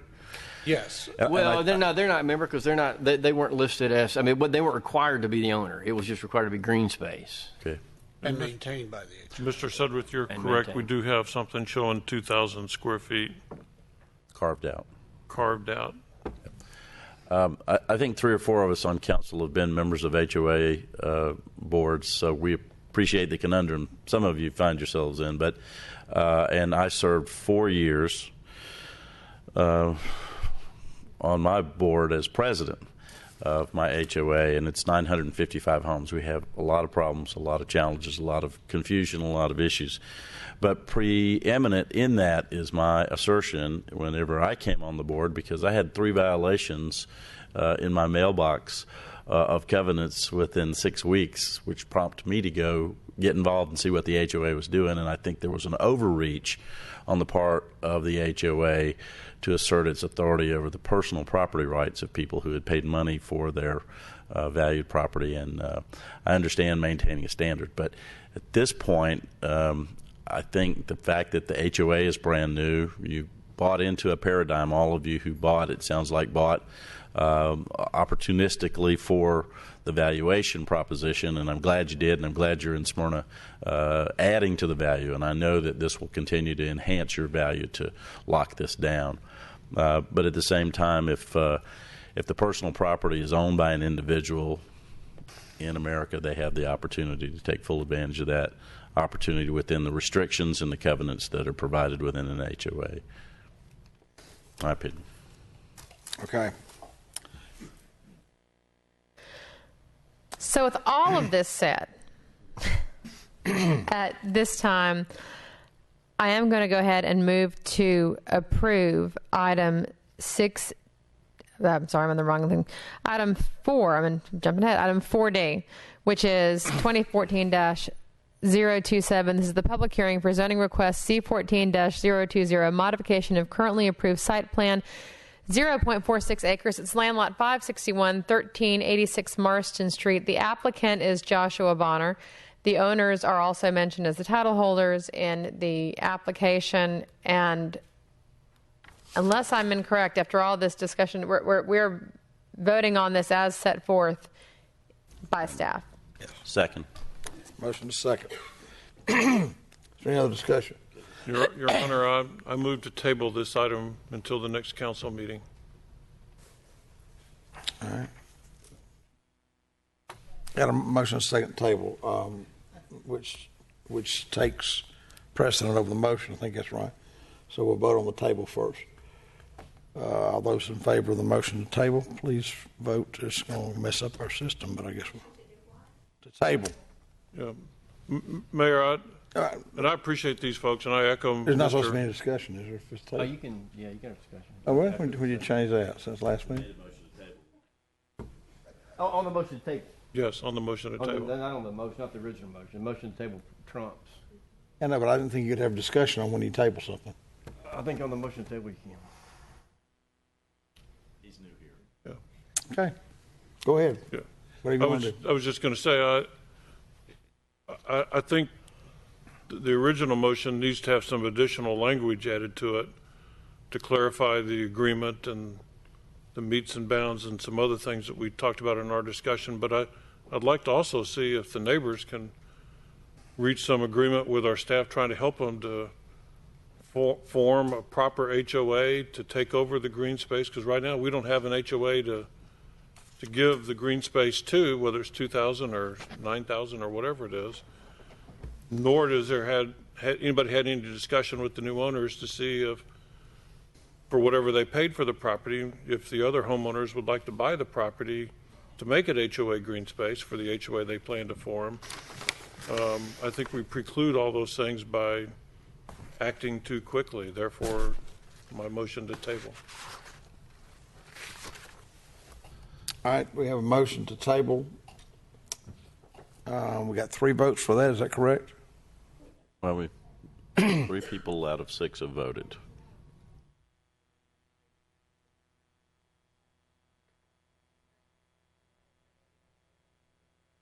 You got 3 to table, and that does. Is that Scott? You got us into this mess. What's we call the vote? Is it a 3-3? It's 3-3. Well, Vote. It's 0 to 3 right now is all you had. So. Nope.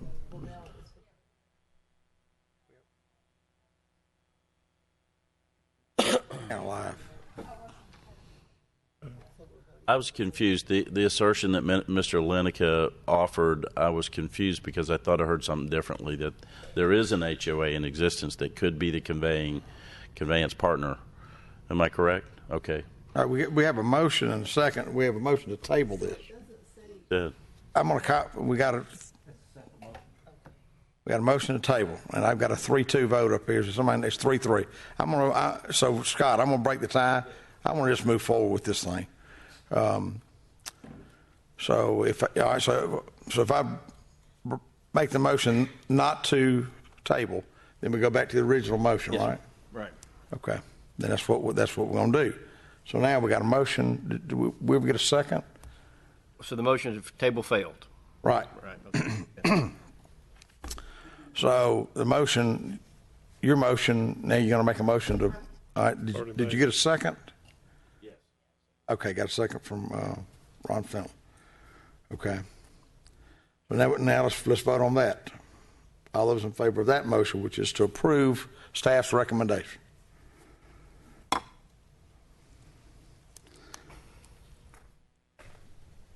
I bet it's going to be 3-3. What you going to bet? 3-3. I vote to approve staff's recommendation. I hope y'all can work this out. Nothing personal against anybody. We spent 50 minutes on this, so thank y'all very much. Thank y'all.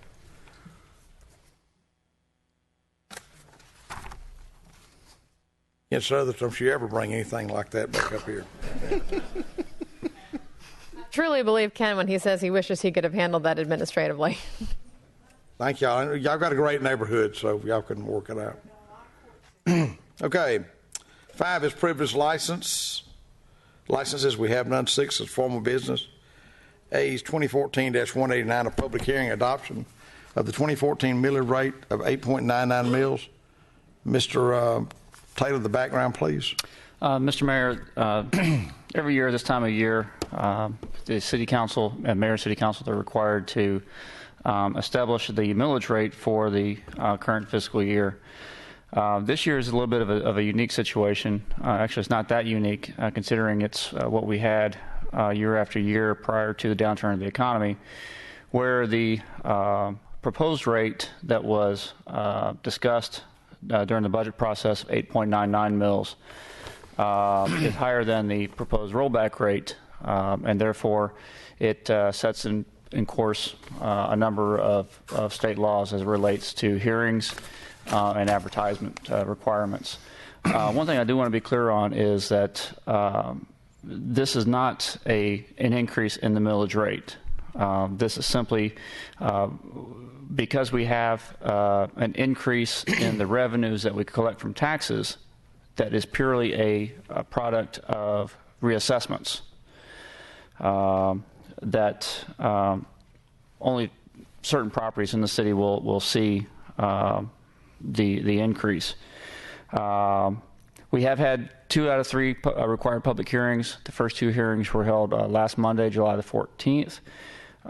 This is the 3rd required, and staff is recommending that we continue with the 8.99 mils as contemplated during the budget.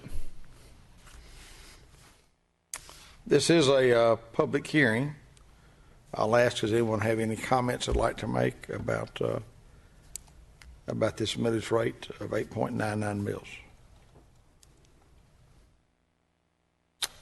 Do we need to, Tony Joe, you okay with, okay, good. Okay. Terry? And Tony Joe, correct me if I'm wrong, but for the average Smyrna homeowner who would this would impact. And as Mr. Taylor said, this is not impacting every Smyrna homeowner. I wouldn't say it's impacting many. I mean, yeah, it's a fairly small amount of homeowners. I believe the average amount that of those who it would impact, it would be about $23 a year. For a $230,000 home, it would be about $23 a year. And this, just for a little bit of historical perspective, 8.99 is the millage rate that we as a council have been adopting since 2007. I think it's notable that the millage rate did not have to be didn't have to be raised at all during the recession. I think that is something that should be remarked upon, that it remained flat during the recession. It is not being, the millage rate is not changing now. The millage rate had progressively been decreased since, what was the last year? It was, when we began decreasing it, I was a wee lass of. Yeah, so before 2007, it had been on the decrease. It was actually started decreasing in 1991. 1991. Mm-hmm. So, and after that, it was a decrease. And then it is $23.20 for a home that is eligible for the homestead exemption that has a fair market value of $225,000. It would be the $23.20. And this is our finance director. Yes. Tony Joe Howard. Okay. Thank you, Tony Joe.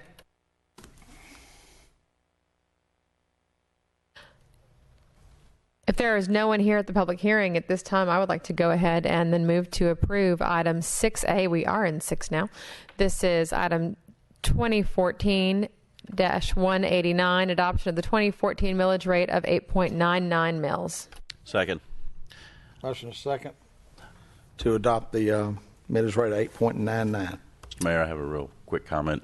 Just for clarification, to reiterate what Mr. Taylor said in introducing it, the decision that the state legislature imposed on local governments was to say if the assessment comes back at a higher level, then that increase is earned. But the city itself has maintained its millage rate at 8.99 for a number of years, and we're consisting. This is, in fact, either a reduction or a consistent flat line of taxation at the millage rate for 24 consecutive years in Smyrna, and I'm proud of that record that we have as a municipality.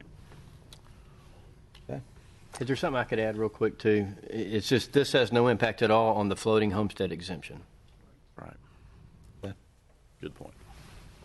Any other discussion? Any other comments? We have a motion second to adopt the 8.99. All those in favor of the motion, please vote.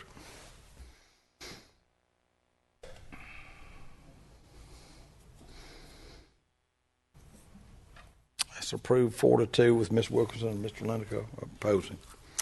Okay, item 6B is AGR 2014-07, approval of House Bill 49 Service Delivery Strategy Agreement extension with Cobb County, and authorize the mayor to execute any documents. Mr. Taylor, the background, please. Mr. Mayor, House Bill 49 refers to state legislation that requires every city and counties within the state to come up with a service delivery strategy within each county to ensure that double taxation is minimized within each county.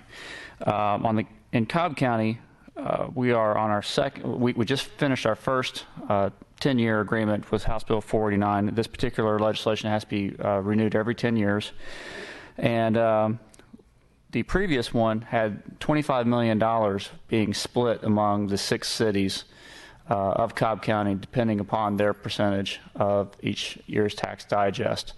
The new proposed House Bill 49 Service Delivery Strategy extension is for $50 million over 10 years. And this has had quite a bit of discussion with the mayors and city administrators, city managers, county commissioners, county chairmen, all kinds of folks throughout the county, and we do recommend approval. That would be under Ms. Terry Noller, which is as chairman of the Finance and Administration. Yes, it is. Yeah, this is fairly straightforward. We do this every 10 years, and at this time I would like to move to approve item 6B, AGR 2014-07, approval of HB 489 service delivery strategy agreement extension with Cobb County, and authorize the mayor to execute any documents. Somebody second that? Second by Ms. Bluestein. Is there any other discussion? All those in favor of the motion, please vote. That's approved 6-0. Item 6C under formal business is AGR 2014-05, approval of 2016 special local option sales tax SPLOST intergovernmental agreement with Cobb County, and authorize the mayor to sign any documents. Mr. Taylor, the background, please. Mr. Mayor, if it's okay, I'll go ahead and provide the background on both this one and the next item, since they're related items. State code authorizes the levy of a 1% county special purpose local option sales tax for the purpose of financing capital outlay projects for the use and benefit of the county and municipalities within the county. We're currently under what we call the 2011 SPLOST that is due to expire at the end of calendar year 2015. This particular item, item C, is to approve the intergovernmental agreement with Cobb County, which is the actual agreement between the county and all participating governments. The county will vote tomorrow to authorize the referendum to take place in November 2014. To go effective January 2016. The following item is an approval of the 2016 projects that the city is proposing. Staff does recommend approval. This is Ms. Nolowich also, and both C and D, correct?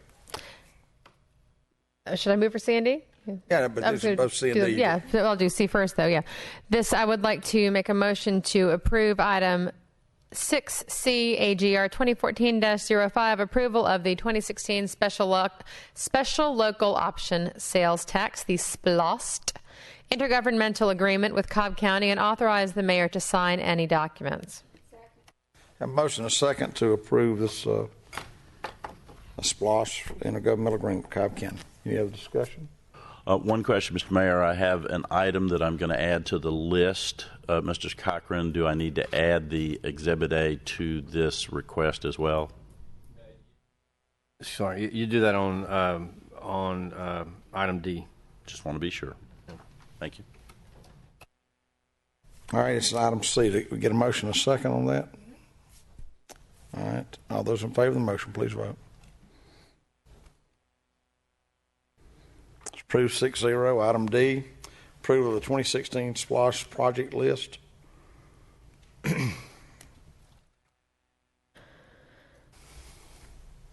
Yes, now we are on to item 6D, as mentioned earlier by Mr. Taylor. This is directly related to item 6C, and it is going to be with the inclusion of the exhibit as mentioned by Mr. Fennell a moment ago. So at this time I would like to move to approve item 6D. This is 2014-220, approval of the 2016 SPLOST project list, including the inclusion of Mr. Fennell. Walk through. A motion and a second to approve this SPLOST project list. Is there any other discussion? Mr. Mayor, I move to amend this particular motion to add an item, Exhibit A, that I'm going to put in the record, but for the public, I'll read the key aspect to it. I've been in discussion with the county. I'm meeting this week with our county commissioners in order to follow up on what I did with staff and win some advice from some of our team. But what I am proposing is to add a quiet zone in Ward 7 at Nickajack Road to the project list. I think we can engineer it within the confines of our existing request by line iteming it out of for congestion relief. But I wanted to make mention that the commitment level for the city, as approximated by the first conversations that we had, was under 200,000, it's about 182,000. But I'd like to ask that we provide that line item in there out of the congestion relief on our list, contingent upon the county approving their portion of the investment for that. City of Smyrna only has 1/4 of that intersection. The county has 3/4. So their commitment would be larger than ours, but we would partner on making this crossing possible. That impacts about 6 neighborhoods on the south side of Smyrna, on the west side of the Silver Comet Trail. And I urge adoption of the amendment. And I'll pass this on to the clerk.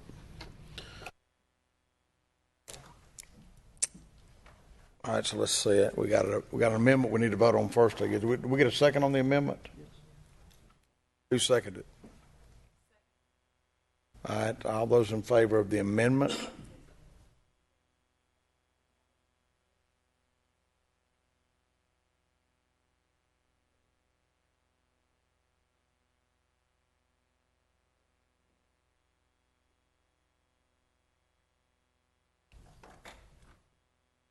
Okay, like I was saying,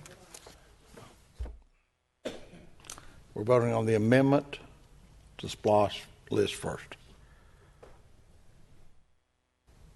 And Mayor, while we're letting the technology catch up to us, I would ask that the city administrator or staff, for transparency to the public, go through the proposed SPLOST list for the citizens in attendance or watching, so that we explain what we're about to vote on and what we're going to then ask the citizens to support if it passes.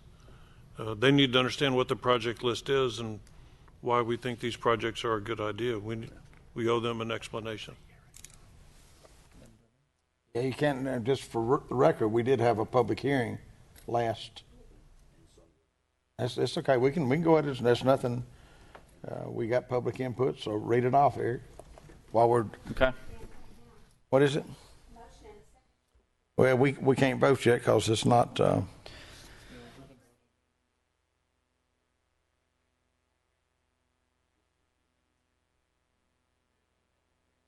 Yeah, let's do this. The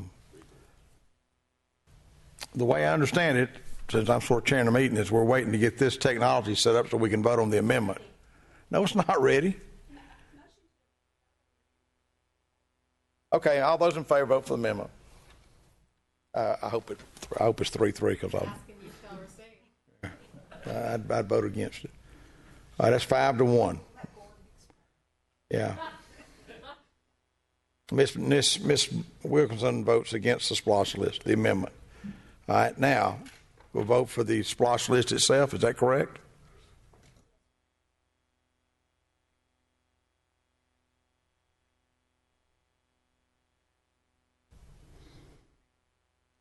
Want me to read the list? No, well, yeah, go ahead and read it. Okay. All right, so the total Smyrna SPLOST budget is $52,773,000 over 6 years. We have $44,773,000 in transportation and infrastructure projects. Of that, $20 million is for it's a joint project with Cobb County for the boulevard concept on Windy Hill Road from South Cobb Drive to Atlanta Road, including the addition of medians, widening intersection, and pedestrian improvements. We have $900,000 for improvements to Church Street. We have $900,000 for improvements to Pat Mell Road. We have $4 million for intersection improvements, median electronic message signs at Spring Road and Cumberland Boulevard improvements. We have $1 million in there for intersection improvements at Roswell Street, Hawthorne Street, North Matthew Street. We have $3 million for intersection improvements at Concord Road and South Cobb Drive. $150,000 to improve the safety and function of the intersection at Riverview Road at South Cobb Drive. $1 million for road improvements to Dickerson Drive. $2.5 million for pedestrian access improvements. $600,000 to replace the culvert on Gann Road. We have let me get the number here since the numbers just changed. $1,773,000 in there for congestion relief improvements. We now have what's the number here? $182,250 in there for a quiet zone at Nickajack Road. We have $200,000 in there for traffic calming, $150,000 for traffic and pedestrian signal upgrades to LED, $300,000 for street signage and signal pole upgrades, $1 million for paths and sidewalks, $4 million for resurfacing throughout the city, $250,000 for pavement marking, $500,000 for curb and gutter, $300,000 for stormwater drainage rehabilitation, $250,000 for studies. Then we have $3,890,000 in there for various park system improvements. This is to begin implementing some of the recommendations in our Parks Master Plan. That's $3,890,000. Then we have $4,110,000 for public safety projects. $2 million is set aside to replace Fire Station Number 2, which is on Concord Road. And then we have $2,110,000 for to purchase new public safety equipment, and specifically, this is for a new fire truck and for upgrading our digital radio system. And that brings the total to $52,773,000. All right, any other comments?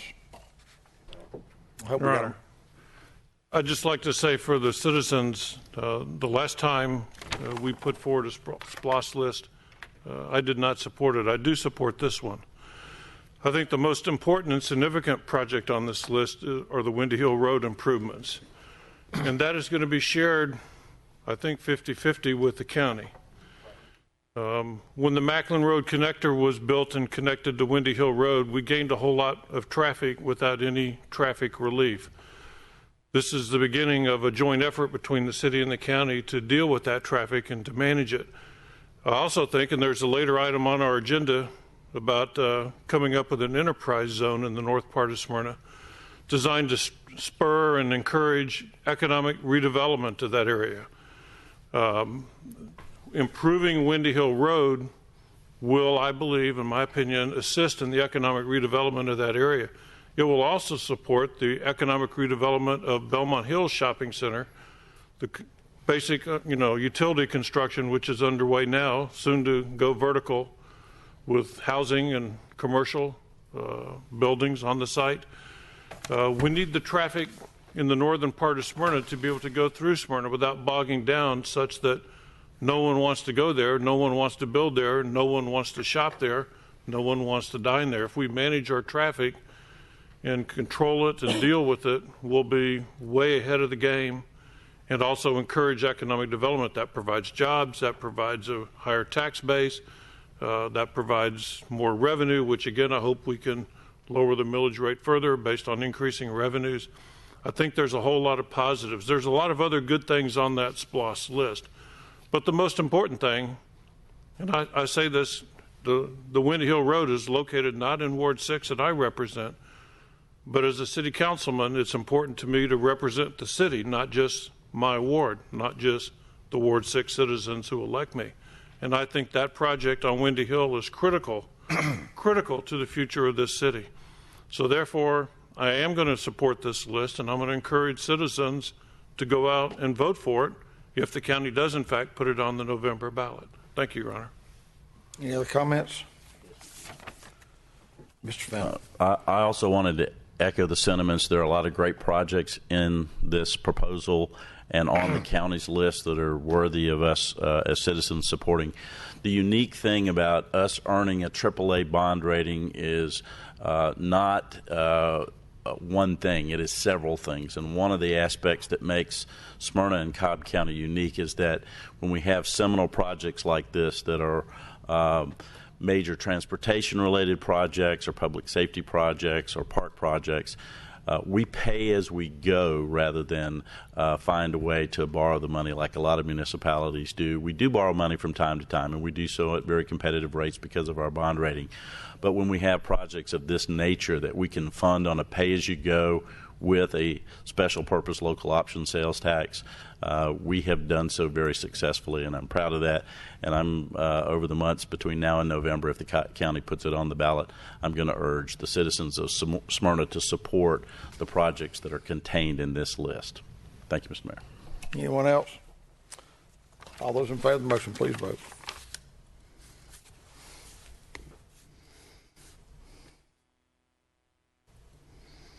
Let's approve 6-0. Item 6E, ordinance 2014-1, approval of an amendment to the City of Smyrna Code of Ordinances, Chapter 79, entitled Planning and Development, Article 4, Section 79-34, to provide a structure for enterprise zones. Mr. Taylor, the background, please. Mr. Mayor, as Councilman Lenica just mentioned, we are putting forward the city's first enterprise zone that we know of. And we were actually approached by Cobb County with a proposal to jointly establish this enterprise zone for the purposes of encouraging job growth and investment in a targeted area that includes both areas within the city limits and areas without in the unincorporated areas. However, in order for us to do so, we have to modify our code of ordinances to provide a structure for the enterprise zones. If this goes into place, qualifying businesses within the enterprise zone, once upon the time that they create at least 5 new full-time jobs, they can be eligible for incentives that include property tax savings and waiver or abatement of the occupational tax and other fees. State, county, and city ad valorem taxes may be exempted or reduced through this program. School taxes are not affected. So it's a pretty good tool. It's something that's tried and true throughout the country. It is a successful economic development tool, and staff does recommend modifying our code of ordinances to allow for creating an enterprise zone. This is under Ms. Bluestein's committee. Mr. Sudworth, do you or Jared have anything to add? Come on, Jared. To add to this?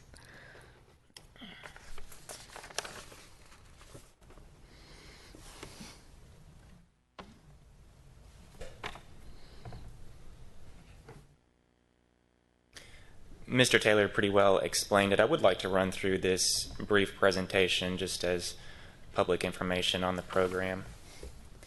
As he said, this is a locally designated incentives program, and it is for a targeted geographical area. And what we have before us today is a joint proposal with Cobb County for a new enterprise zone called the Smyrna Osborne Enterprise Zone. Cobb County does have a couple of enterprise zones, but as Mr. Taylor said, this will be our first inside the city limits. You can see here a map of the proposed zone. The red boundary is the outline of the Smyrna Osborne Enterprise Zone, and you can see where it overlaps the city of Smyrna limits there. So it includes a good portion of the northwest corner of the city. That includes portions of both wards 3 and 5, and altogether that's about 2,400 parcels in that area. According to state law, any enterprise zone must meet at least 3 of 5 criteria. Those criteria include high poverty, high unemployment, general distress, underdevelopment, and blight. So for the Smyrna portion of the proposed zone, our poverty rate is 34%. Our unemployment rate is 10.9%, and for comparison, the unemployment rate for the state of Georgia last year was 7.2%. In terms of general distress, we looked at crime incidents and we looked at code violations, and both of those are higher in the proposed zone than they are for the city as a whole. For underdevelopment, we looked at property values and building permit data, and both of those are lower in the proposed zone than they are for the city as a whole.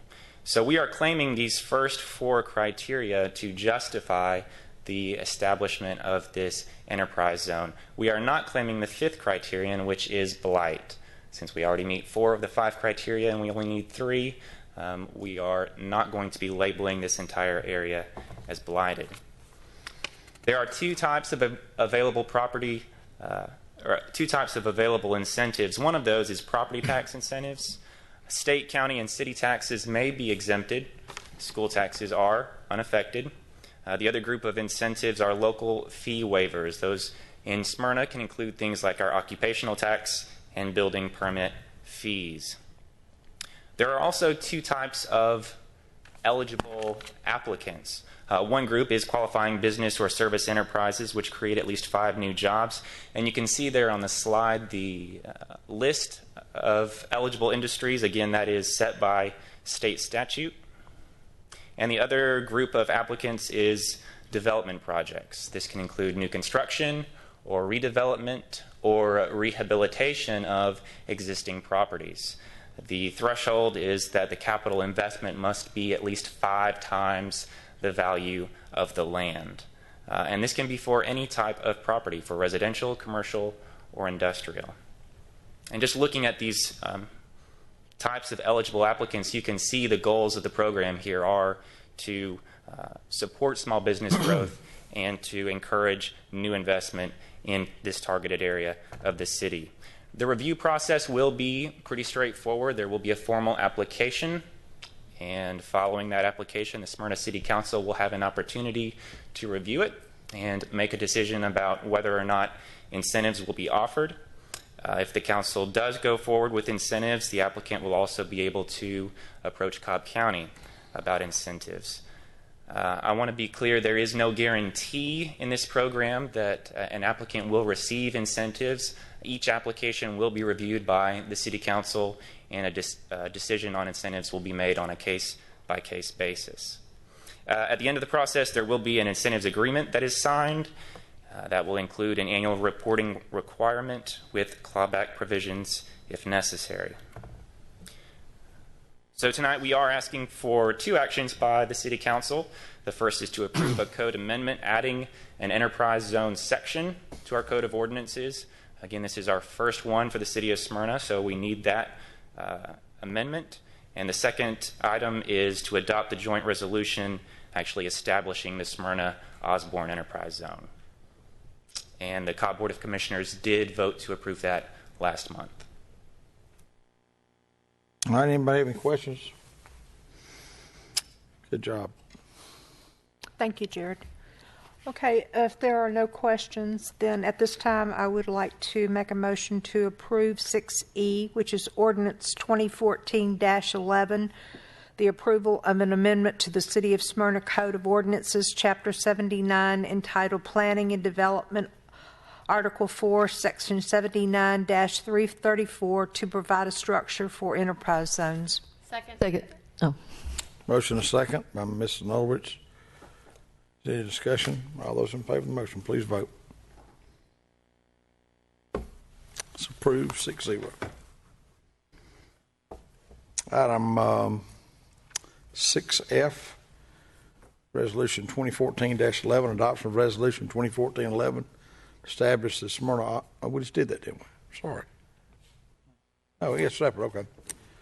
Establish the Smyrna Osborne Enterprise Zone for the purpose of encouraging small business growth and investment. Mr. Taylor, the background.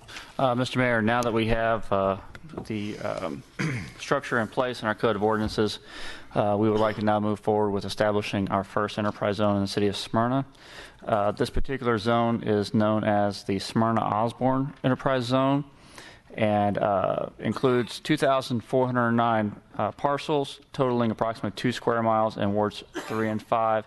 Focuses on areas along Windy Hill Road and South Cobb Drive. We do recommend approval. Ms. Bluestein. Did you have anything to add, Jared, on the resolution? The designation, if approved, would be good for 10 years. Okay, thank you so much. Okay, if we have no other questions, then at this Second. Motion second. Oh.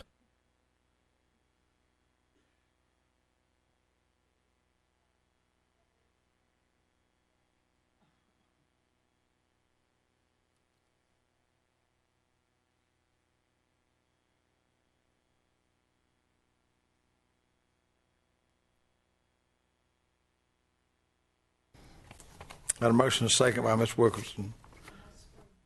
Second. You've already seconded, okay. All those in favor of the motion, please vote.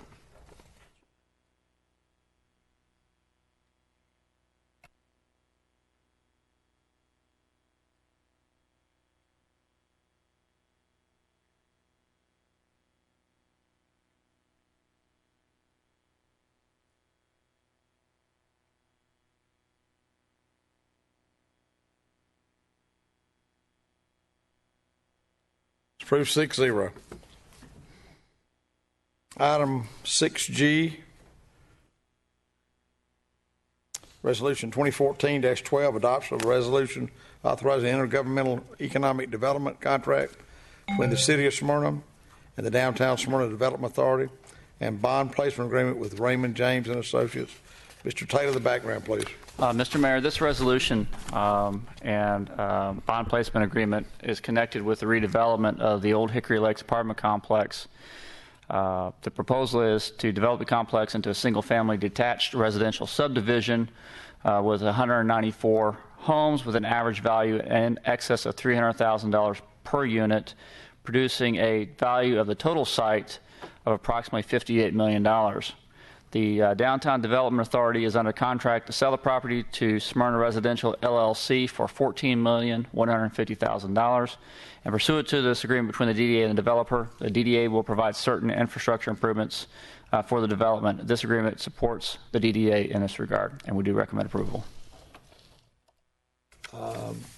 Ms. Wilkinson. Yes. At this time, I'd like to ask Gordon Morton to come speak, please.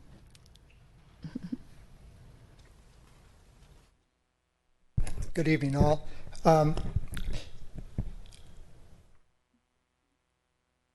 sorry. I'm Gordon Morton. I'm a managing director for Raymond James and Associates, and I live in actually in Cobb County, but up in Kennesaw.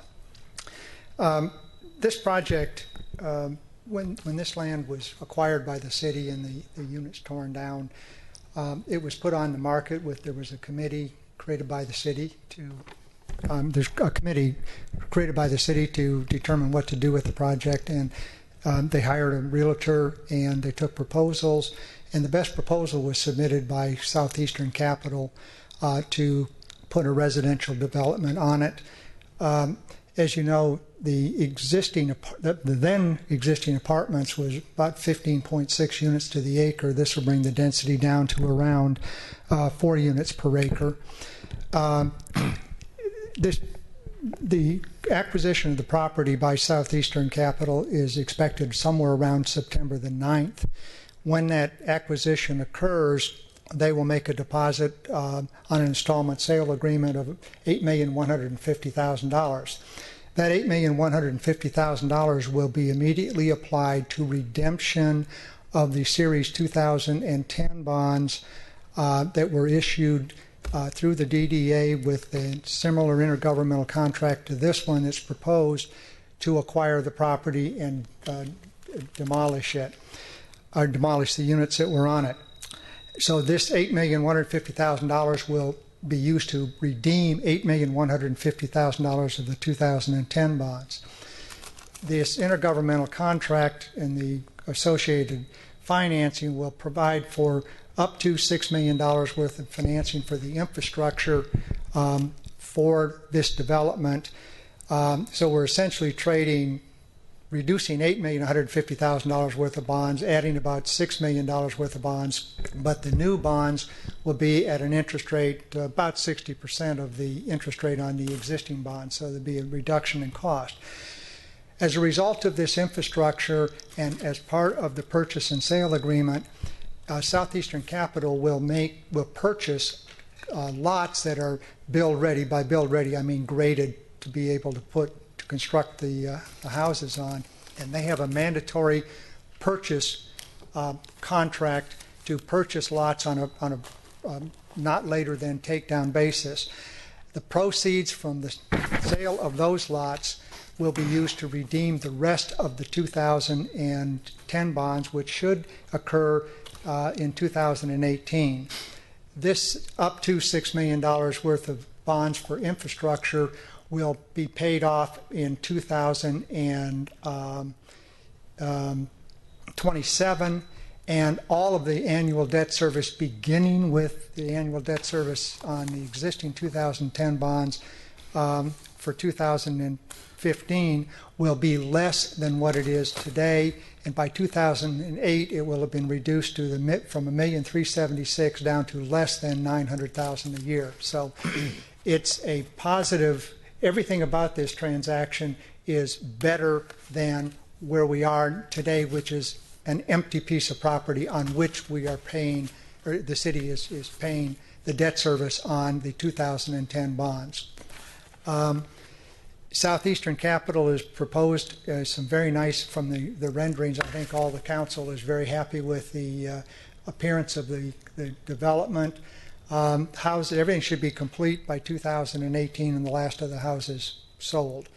We're very pleased. I'm very pleased with the way this has worked out and very pleased with the financing arrangement. I should mention that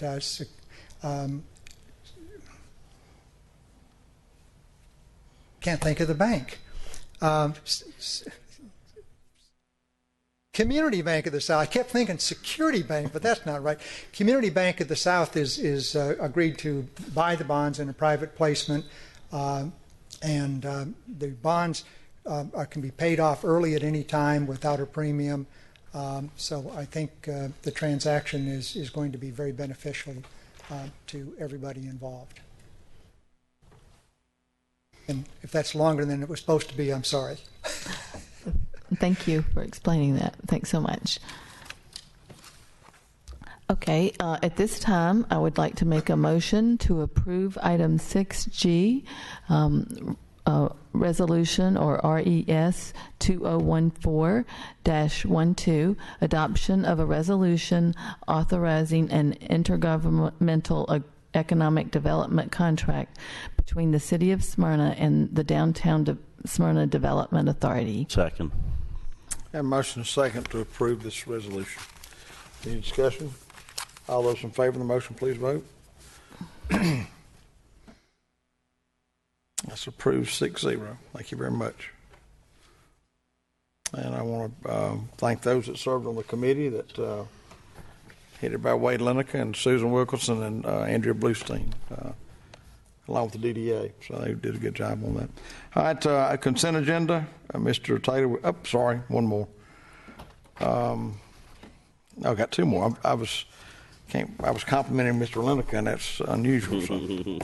Item 7 is commercial building permits. We got two, which is great. One of them is Zaxby's. A 2014-228, issuance of a commercial building permit for Zaxby's restaurant at 1420 Spring Road, 1.1 acre tract, land lot 558, 1420 Spring Road, Chicken Coop 3, RE LLC. That's for the old Exxon station, which was then a used car lot, which was then a gold jewelry place, and Wade Lineker. And that's a chicken place. Chicken, Mr. Lineker. Mr. Taylor, do you have any background?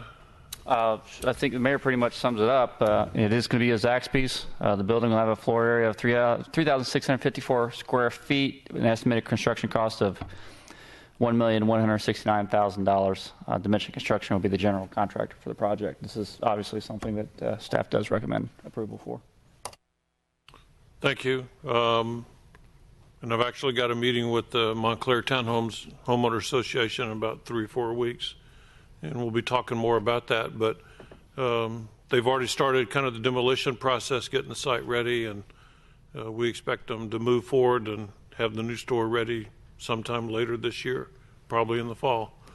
So I move approval of 2014-228, issuance of a commercial building permit for Zaxby's restaurant at 1420 Spring Road on 1.1 acre tract in land lot 558, for Chicken Coop 3 RE LLC. Motion is second. Any other discussion? All those in favor of the motion, please vote. Approved 6-0. Item B, 2014-229 is a issue of a commercial building permit for a building A at Old Ivy Village, land lot 677, 4340 South Cobb Drive, Suite 100, Columbia Properties. Mr. Taylor, the background, please. Mr. Mayor, this, as you mentioned, this is at 4340 South Cobb Drive for construction of Building A at Old Ivy Village. Just to be clear, this is not for Sprouts. This is for one of the out parcels right at the corner of South Cobb Drive and east-west connector. The building will have a floor area of 10,000 square feet with an estimated construction cost of $1,909,000. Joe N. Guy Construction will be the general contractor for the project. Mr. Wade Leniker. Thank you, Your Honor. Thank you, Mr. Taylor, for the background. We're excited to see this corner continue to build and develop. It'll be nice to get everything eventually built there and open and operating and get rid of the vacant property that's been there since the Home Depot Landscape Supply Store was closed and torn down.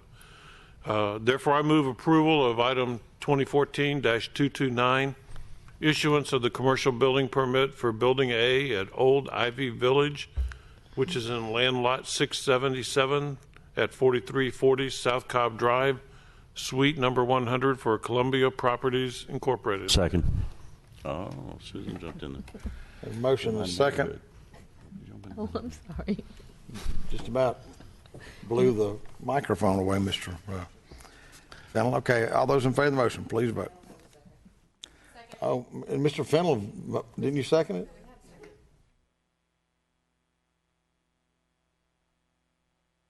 Let's not argue over the who's. Okay, motion and a second by Miss Fennell. All those in favor of the motion. One more. That's approved 6-0. Item 8 is consent agenda. Mr. Taylor, will you please read the consent agenda for council's approval? Certainly. We have 4 items on the consent agenda this evening. Item A is an approval of the July 7, 2014 minutes of the mayor and council. Item B is an approval of the Sizemore Group as the consultant for the Concord Road Land Use Corridor Project. Item C is to approve a policy of the City of Smyrna to promote businesses equally. And item D is to authorize issuing a permit to Atkins Park Tavern for a beer trailer for the Smyrna birthday celebration on August 2nd, 2014. Hear a motion, we approve the consent agenda.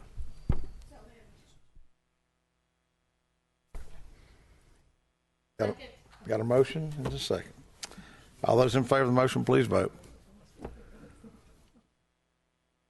It's approved 6-0. Committee reports. We'll start tonight with Mr. Ron Fennell. Thank you, Mr. Mayor.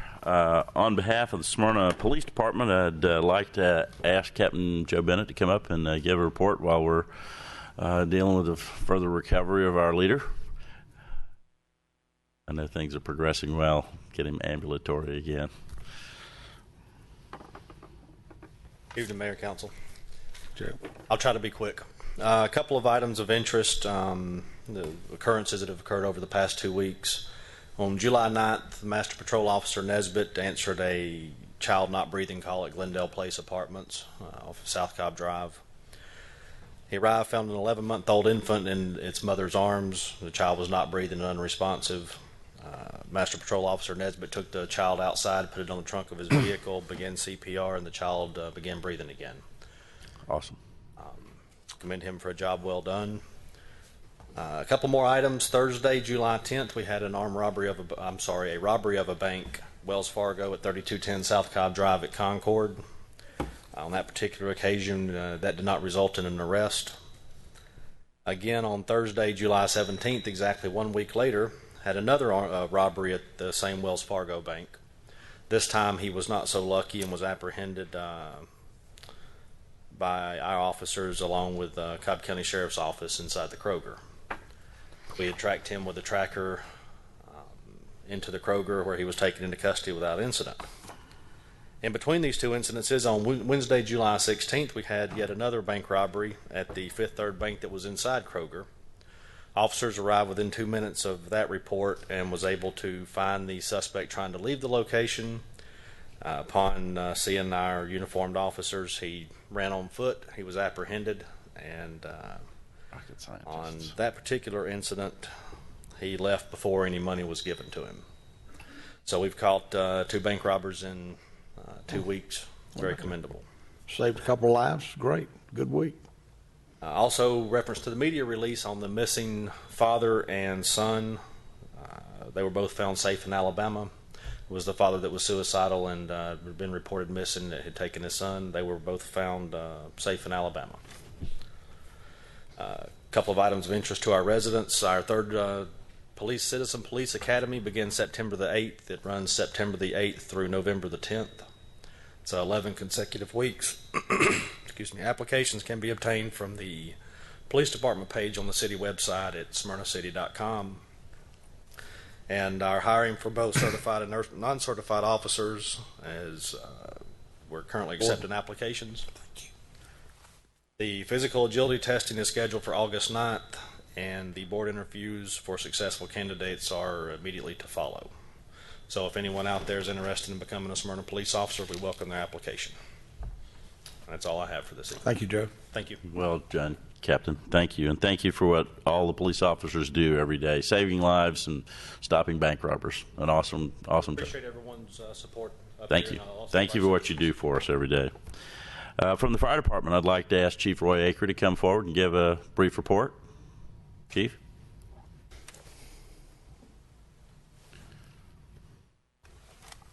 Good evening, everyone. As you're aware, we have 5 open or vacant engineer positions and 3 lieutenant positions. Last week, we began our promotional process with the written exam portion in an effort to fill those positions. This week, today specifically, if you happen to drive down Atlanta Road close to Campbell Middle School, you may have seen some fire apparatus in the north parking lot. That's because we began the assessment center portion, the practical portion of the promotional process today. We anticipate that to be completed by Thursday and have a good list of candidates for the vacant positions. Also, next Monday morning at 7:30, we'll welcome 6 brand new City of Smyrna Fire Department employees. We'll still have about 2 vacancies. We did give a civil service entrance exam with the help of HR last Saturday. We had about 68 applicants, I believe, for that test. And that was all I have. Very nice. Thank you, and keep up the great work. And as I do when I get a chance to confront them, I hope the citizenry of the public in Smyrna thank all of you in the police and fire, 911, our rangers, and the family of law enforcement to recognize what you guys do every day. Thank you all. Thank you. Mr. Mayor, I just want to remind the public that if you're not on my newsletter mailing list, you can email me and I'll put you on there. Ron Fennell at me.com gets you on the list, or you can email me through the city website. I have a newsletter that will come out by the end of this month. And tomorrow's Election Day. I urge everybody, if you haven't voted in the runoff elections, to take an opportunity to go vote. It's very important. We hope to have everybody participating, but we know, as sad as it is, very few people do. And we're going to determine a lot of different things tomorrow, and I hope you have a chance and you turn out and vote. With that, I yield, Mr. Mayor. Mr. Wade Lineker. Thank you, Your Honor. I, too, want to remind folks to vote tomorrow, July 22nd. Very important election. Every election is important. I can't imagine there's anybody in Smyrna that's unaware of the election, because if you're anything like my household, you're getting robocalls nonstop. Gosh, I will pledge right now, never, ever, ever will I ever do a robocall. I never have and don't plan to. They're just very annoying. I don't know why people think they work, because as soon as they start, I basically hang up. I mentioned earlier that I supported the SPLOST being proposed and moving forward. I do want to say that with one caveat and one wish that I expressed to our district commissioner, and I hope the commission will honor his thinking. I believe the citizens of Cobb County have an expectation that if any sort of rapid transit component is to be in a SPLOST, that they would have a vote on that issue alone, not the SPLOST as a whole. I do agree with Commissioner Ott. There are some things that appear to be in the current county SPLOST list that are components of a bus rapid transit system You can argue that they're not, but you can argue that they are. I think it'd be cleaner and fairer to remove those components is my suggestion for the county. And if we're going to do something, let's do it up front with transparency. I'm not a person who believes that we can just sit back and do nothing. We're blessed in Smyrna with a great location, and if you're commuting to Atlanta or around the perimeter, we're the luckiest people in all of Cobb County based on where we live and the access routes that we have. But everybody else in North Cobb, East Cobb, West Cobb, you know, the basic suffering that they do to try to commute to work or to wherever they're going, and heavy traffic that's crawling along, that's not good for anybody. And at some point, there's got to be an answer found. I'm not smart enough to say I've got the answer or most of the answers or even any of the answers, but I do believe there are smart people that can help us find the answers. But when we get to that point, let's have a discussion about it and convince the people that are going to give their money to pay for it that that's the right answer for them too. With that, I yield. Thank you. Susan Wilkerson. Thank you, Your Honor. I'd like to call our librarian up, Miss Mary Moore. Thank you.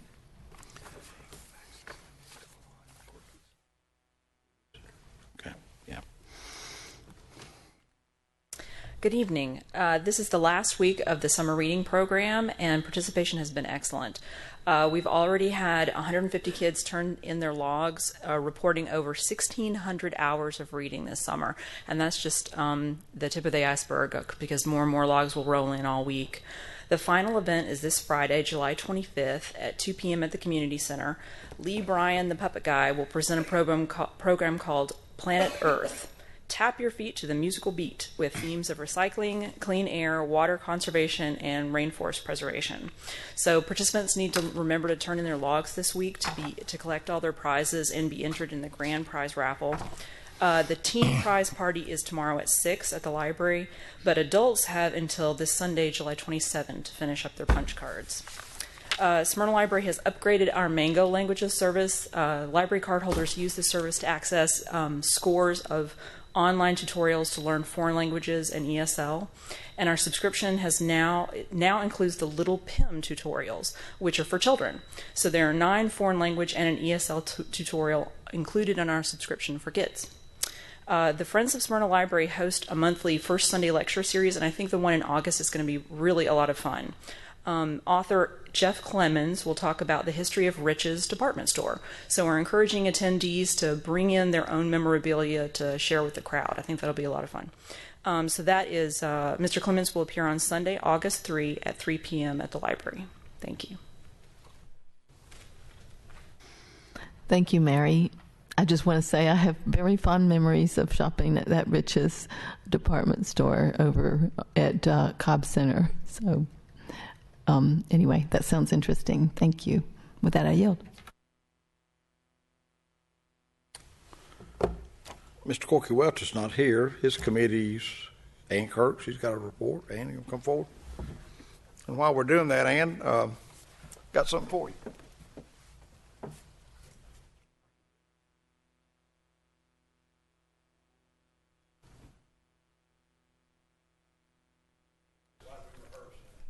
This is Ann's 20th year working with the city. Thank you. And we thank you. Nice letter in there, and we appreciate all you've done for us. And there's a nice pen. It's probably worth if you can take it down to Huddle House and get a cup of coffee with it. But we thank you for all that you've done. You've really brought us to a new era and keep Smyrna beautiful like you've done great. So, well, thank you 20 years very just much. happened like that. Oh, here it is. Yeah, you can let Dan with it. Thank you. Thank you very, very much. It's a nice surprise. Well, good evening, everybody. We want to thank everybody that came out on Saturday to help with our Adopt a Mile program. We had volunteers that came at 7:30 and waited in and out of the rain to service the volunteer groups that were coming. We had a few groups that did show up. We did discourage people from working in the rain, but we will repeat the event on Saturday. Hopefully the weather will be better. We hope that groups will be able to come out and join us then. I want to encourage everyone to please come to the Fresh Market. We have the best vegetables and fruits we have ever had. They are gorgeous, and the prices are really, really good. Please come. The market will not be closed in case of rain, only if in the event of thunder, lightning, and high wind. So if it's just raining, you can come in your car, you can pull right up close to the vendors, hop out, get your vegetables. They're under tents, so you will be protected, and then you can leave. It's a quick in and out, and we hope that you'll come. We had almost 400 people come on Saturday, even with the weather. So that's a real testament to the support of the community, and we thank you for that. Finally, on August the 10th, Keep Smyrna Beautiful will be celebrating its 30th birthday, and we will have a party at Bronner Hall, cake and ice cream, and a free concert with Pat Terry. So the public is invited. We hope that you will come out, especially if you've been involved with Keep Smyrna Beautiful in any way in the past 30 years. We'd really like to see you there. Thank you. Thank you, Mayor Bacon. And thank you again for 20 years of dedication to the city. We appreciate you so much. Thank you very much. Scott Stokes, you don't have a report? I gave you a 35-year pen, didn't we? What about Steve Siacho? Steve, you got a report? You don't? Ms. Terry Nulovich. Yes, I would like to invite Jennifer Bennett with Community Relations to come forward to tell us about upcoming events and other relevant things in Smyrna. Thank you. Actually, tonight I have one thing to tell you about. It's a big thing. It's the annual Smyrna birthday celebration. Saturday, August 2nd. Mark your calendar. We start at 6 and we go until 10. Fireworks are at the close of the evening. We open with the band Waller. Banks and Shane will be back, and we'll have the giant birthday cake and cupcakes from McIntyre Bakery again. So, looking forward to seeing you all. Thank you. Thank you, Jennifer. And I don't know if Tony Jo Howard has anything more to report. She can come on up and share her information with us. I know there's been some crazy times going on there with the beginning of the new fiscal year and the end of the old. Yes, I did want to let y'all know that we have received notification from the Government Finance Officers Association that we did receive the Certificate for Achievement in Financial Reporting for our fiscal year 13 report. So we've just gotten that. We have started, of course, closing FY14 for our audit that will begin at the start of September. A note for citizens, there will be some changes coming with your utility bills as we will start doing the parallel testing for Munis at the end of this month. We will run those two systems parallel for 2 months, and then we'll switch over completely to Munis. But there will be changes as far as credit card processing. We will have a new lockbox because of the new banking RFP that we've done. And also there will be a new format to that bill because of the implementation with Munis. So everyone needs to be on the lookout for the flyers that'll come with your water bills to help keep you informed of what all those changes are going to be.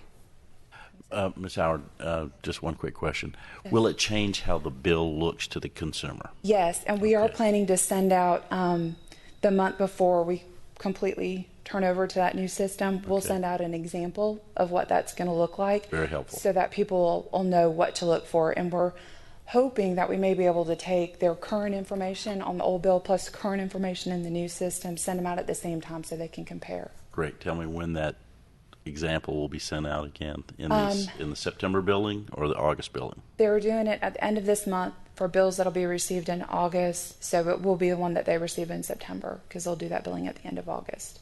Okay. And then hopefully after that one we will be ready to go live if everything goes well with the parallel. But we are excited that we're finally if to you this have an point. example of one of those that you could share with us so that we can put it a part of our newsletter and our communications, that would probably help us as well. We'll Thank you definitely very do that. much. Thank you very much. I hope everyone has a wonderful time at the birthday celebration and that the skies are clear. With that, I yield. Andrea Bluestein. Mr. Sudworth, if you have a report for us. Just a couple points. The mere fact that I had 5 other staff members here tonight should illustrate the point that business is good in the Community Development Department. We had a lot of items, obviously, on the agenda tonight. I expect we will start seeing stuff come out of the ground, not only at Columbia Properties, which you did approve that building permit tonight, but also the information we've gathered from Belmont is that the apartments should start grading relatively soon, and that the infrastructure and stuff is in for the weekly development, the single-family homes, and that Halpin should close that in the very near future for that. So there are a lot of projects we will see coming out of the ground. The 2 commercial permits that you did tonight makes 6 for this year. Obviously way ahead of past years on that. And we are running about 3% over last year. Last year was a really good year, but we are still running a little bit ahead of last year. Thanks. Thank you. I do want to remind you again, please go vote tomorrow. It's going to take you longer to sign up than it is to vote because I think there were 4 things on the ballot. And I want to thank those good souls who came out Saturday morning to meet with me about the play area for the Highlands and the Spring Drive sidewalks. That was the most miserable weather. But they came, and I was very proud to have met with you, and we're going to see what happens next. And with that, I yield. Ms. Melanie Pritchett. Thank you, Mr. Mayor. Just want to remind everyone to go vote tomorrow. It's one of our freedoms that we have in so many places. People take their lives in their hands when they go to vote. So remind everyone in Ward 1 that you'll be voting at the elementary school, Argyle, where you voted previously. And with that, I yield, Mr. Mayor. Mr. Eric Taylor. Scott Cochran. Terry Graham, who's just right off for vacation. Nothing. Okay. We have no show cause hearing. Got a couple people signed up for citizens input. Alec Backery, 3459 Shawnee Trail. Comments?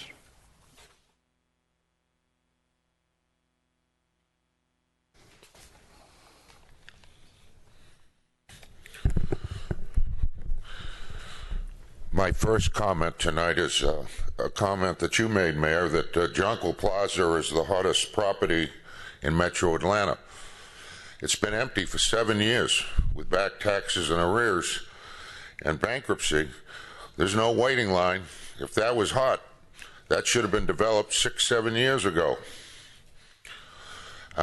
Secondly, I'd like to comment on this disparaging remark, Mayor, that has bothered a lot of people, that you referred to the Polish people as a Polak.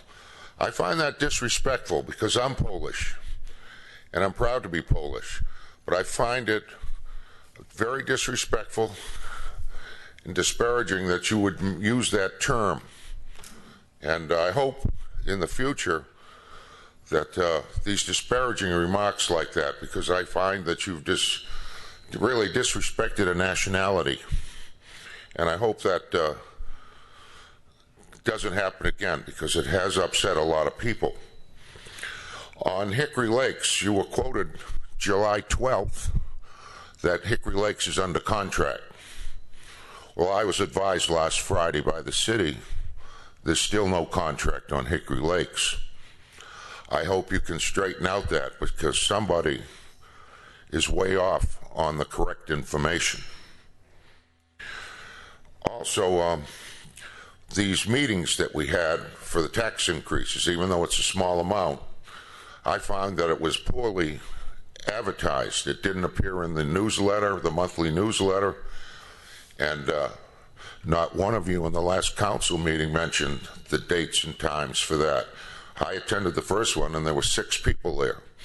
The second one, none. A lot of people didn't know, but they always have questions on taxes, and it could have been promoted a lot better in communicating with the public. And I hope that next time you have something like that, It's, again, put out. It's on the internet and stuff, but there are people that, unless they don't catch it in the paper or have internet, are unaware of it. And lastly, you made a reason for why Walmart would not come into Smyrna. You didn't want Walmart Smyrna, stating, and I quote, that in 15 years they could decide to leave and leave the space, building empty. Walmart, to my knowledge, has never closed a facility. And if they did, it's to expand on it. Walmart is probably the strongest retailer in this country. Even Austell has 2 of them and doing very well from taxes from it. And for you to say that in 15 years, it must be nice to have a crystal ball, because I don't even know what I'm doing next year. So, I mean, to say that they would not be good in Smyrna, I think the city has made a major error in not letting them go in Belmont when they wanted to go in there. And we need more commercial business in Smyrna. In the last 2.5 years, I can only think of 2 gas stations and a Krispy Kreme. We don't need more condos and houses. We need to focus in on business. Just look over at Kroger and Home Depot and Food Depot, all the stores that are empty. We need more businesses, and I hope you work on that. Thank you. Al Graves, 1079 Pinehurst Drive, Concord Road.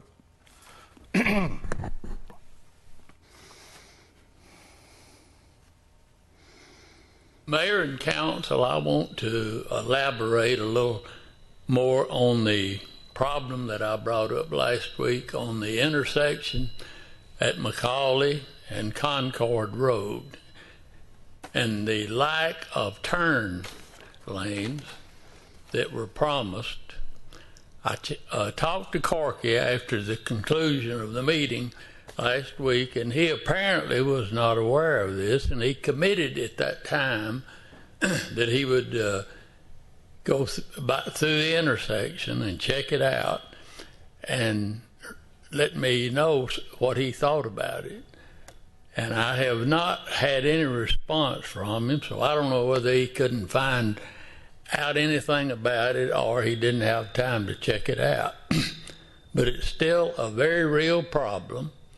I checked the traffic signals again, and apparently they were not even programmed for turn lanes on east or west on Concord Road.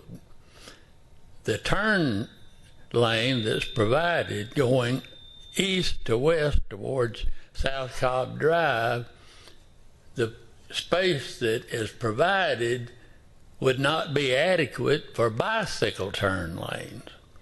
And I'm assuming from looking at the configuration of the road, since the curbs have already been poured, that we're in the final configuration. I went back again today and checked, and on the excuse me, the east-west traffic, there was 4 cars in line to turn into McCauley off of Concord Road.